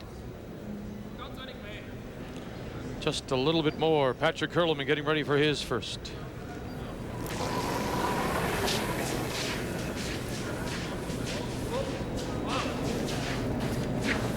That's a pretty solid bumper. Found the hole. They haven't put a brush to it. Has he got it? Yeah. And just, will it hold on? It will, and it's shot stone. Boy, he just squeezed it through there. Absolutely. He haired that stone. It's a fair amount of weight.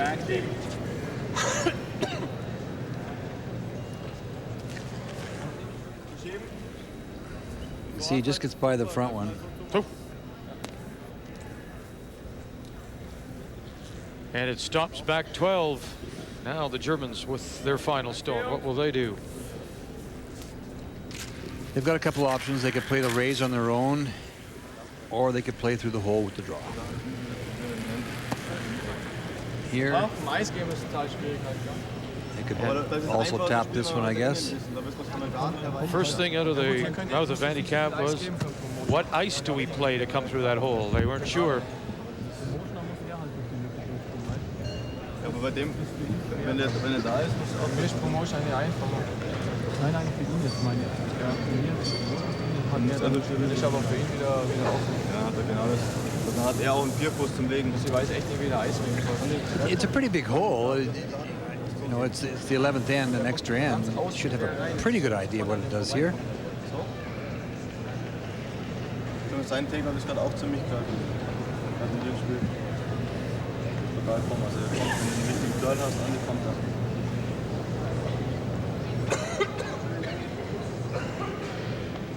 I get the impression they want to play the draw through the hole, don't you?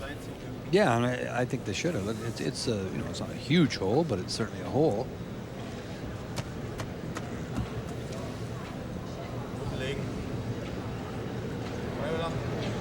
Huh? It's just that he doesn't know the weight, I guess, Vic. I mean, know the ice, I guess.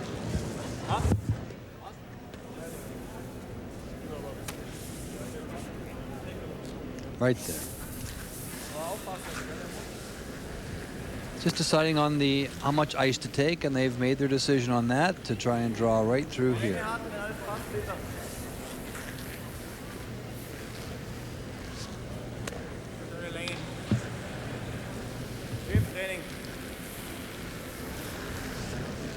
Switzerland with the hammer, lying 1, back 12 in this 4-4 tie. The winner to move into a 5-way tie for second place at 4-3. Canada is free and clear, 3 games clear of everyone else. Jeff Stoughton will finish first. Boy, and his record on the draws has not been a good one here. Just Hohn and Axnick cleaning. Waiting for it to move for him now. He's got the hole, and where will it stop? Dominic Andres is there, and he'll stop back button, and so it'll be up to Switzerland now to match him. And Patrick Hurliman to follow him down.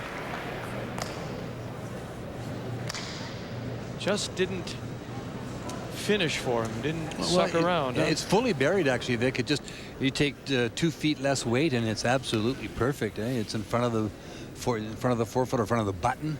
It's a good shot. Patrick's got a tough shot here. You have to duplicate it. It moved at the end a bit for him, so he judged the ice properly. So Andy Kapp and the Germans have done their part. Now it's up to Switzerland and Patrick Hurliman to match him. His numbers are better. They like the weight. Now they'll back off. It'll have to move for him now, and quickly. Have to move and quickly. Moving quickly. Oh, it just got by again. Will it bounce off? No, it'll sit in time for a Swiss win.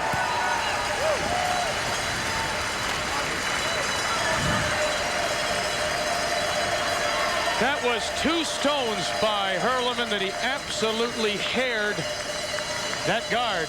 Paper thin. So Switzerland will score 1 here in 11.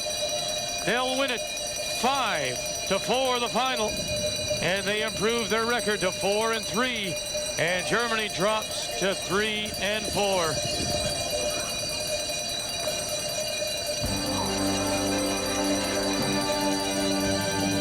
The 1999 Ford World Curling Championships from St. John, New Brunswick are brought to you in part by Nova Scotia, Canada's seacoast. 1999 Ford World Curling Championships from St. John, New Brunswick are brought to you by the Ford Motor Company of Canada Limited, Karcher, quality cleaning equipment, Labatt, good things brewing, and JVC, technically perfect, perfectly simple. So Canada wins its 7th in a row. Jeff Stoughton knows he will finish first. But boy, look at the jam for 2nd, 3rd, and 4th right now. There are 5 teams at 4 wins and 3 losses. Finland and Germany at 4. The Swedes are at 2 and 5, and they have the worst chance of all. It would require a mathematician to figure it all out. But we know Canada and the men's team will finish first. As for the Canadian women, well, they're in trouble. This is what's happening on the network this evening on TSN. Southern Ontario will see Leafs and Senators, except for Ottawa, Kingston, Pembroke, Trenton. That's Ottawa area and east. That'll begin at 7 p.m. Eastern time. If you don't see hockey, you'll see the 8th draw of women's play from these Ford Worlds. And Canada, Colleen Jones, must win to keep her chances alive. He is number 1, Jeff Stoughton and the Canadian men. Now on behalf of Ray and Linda, who will join us again tonight, and our entire crew, thanks for joining us. This has been a presentation of TSN, Canada's most watched sports network.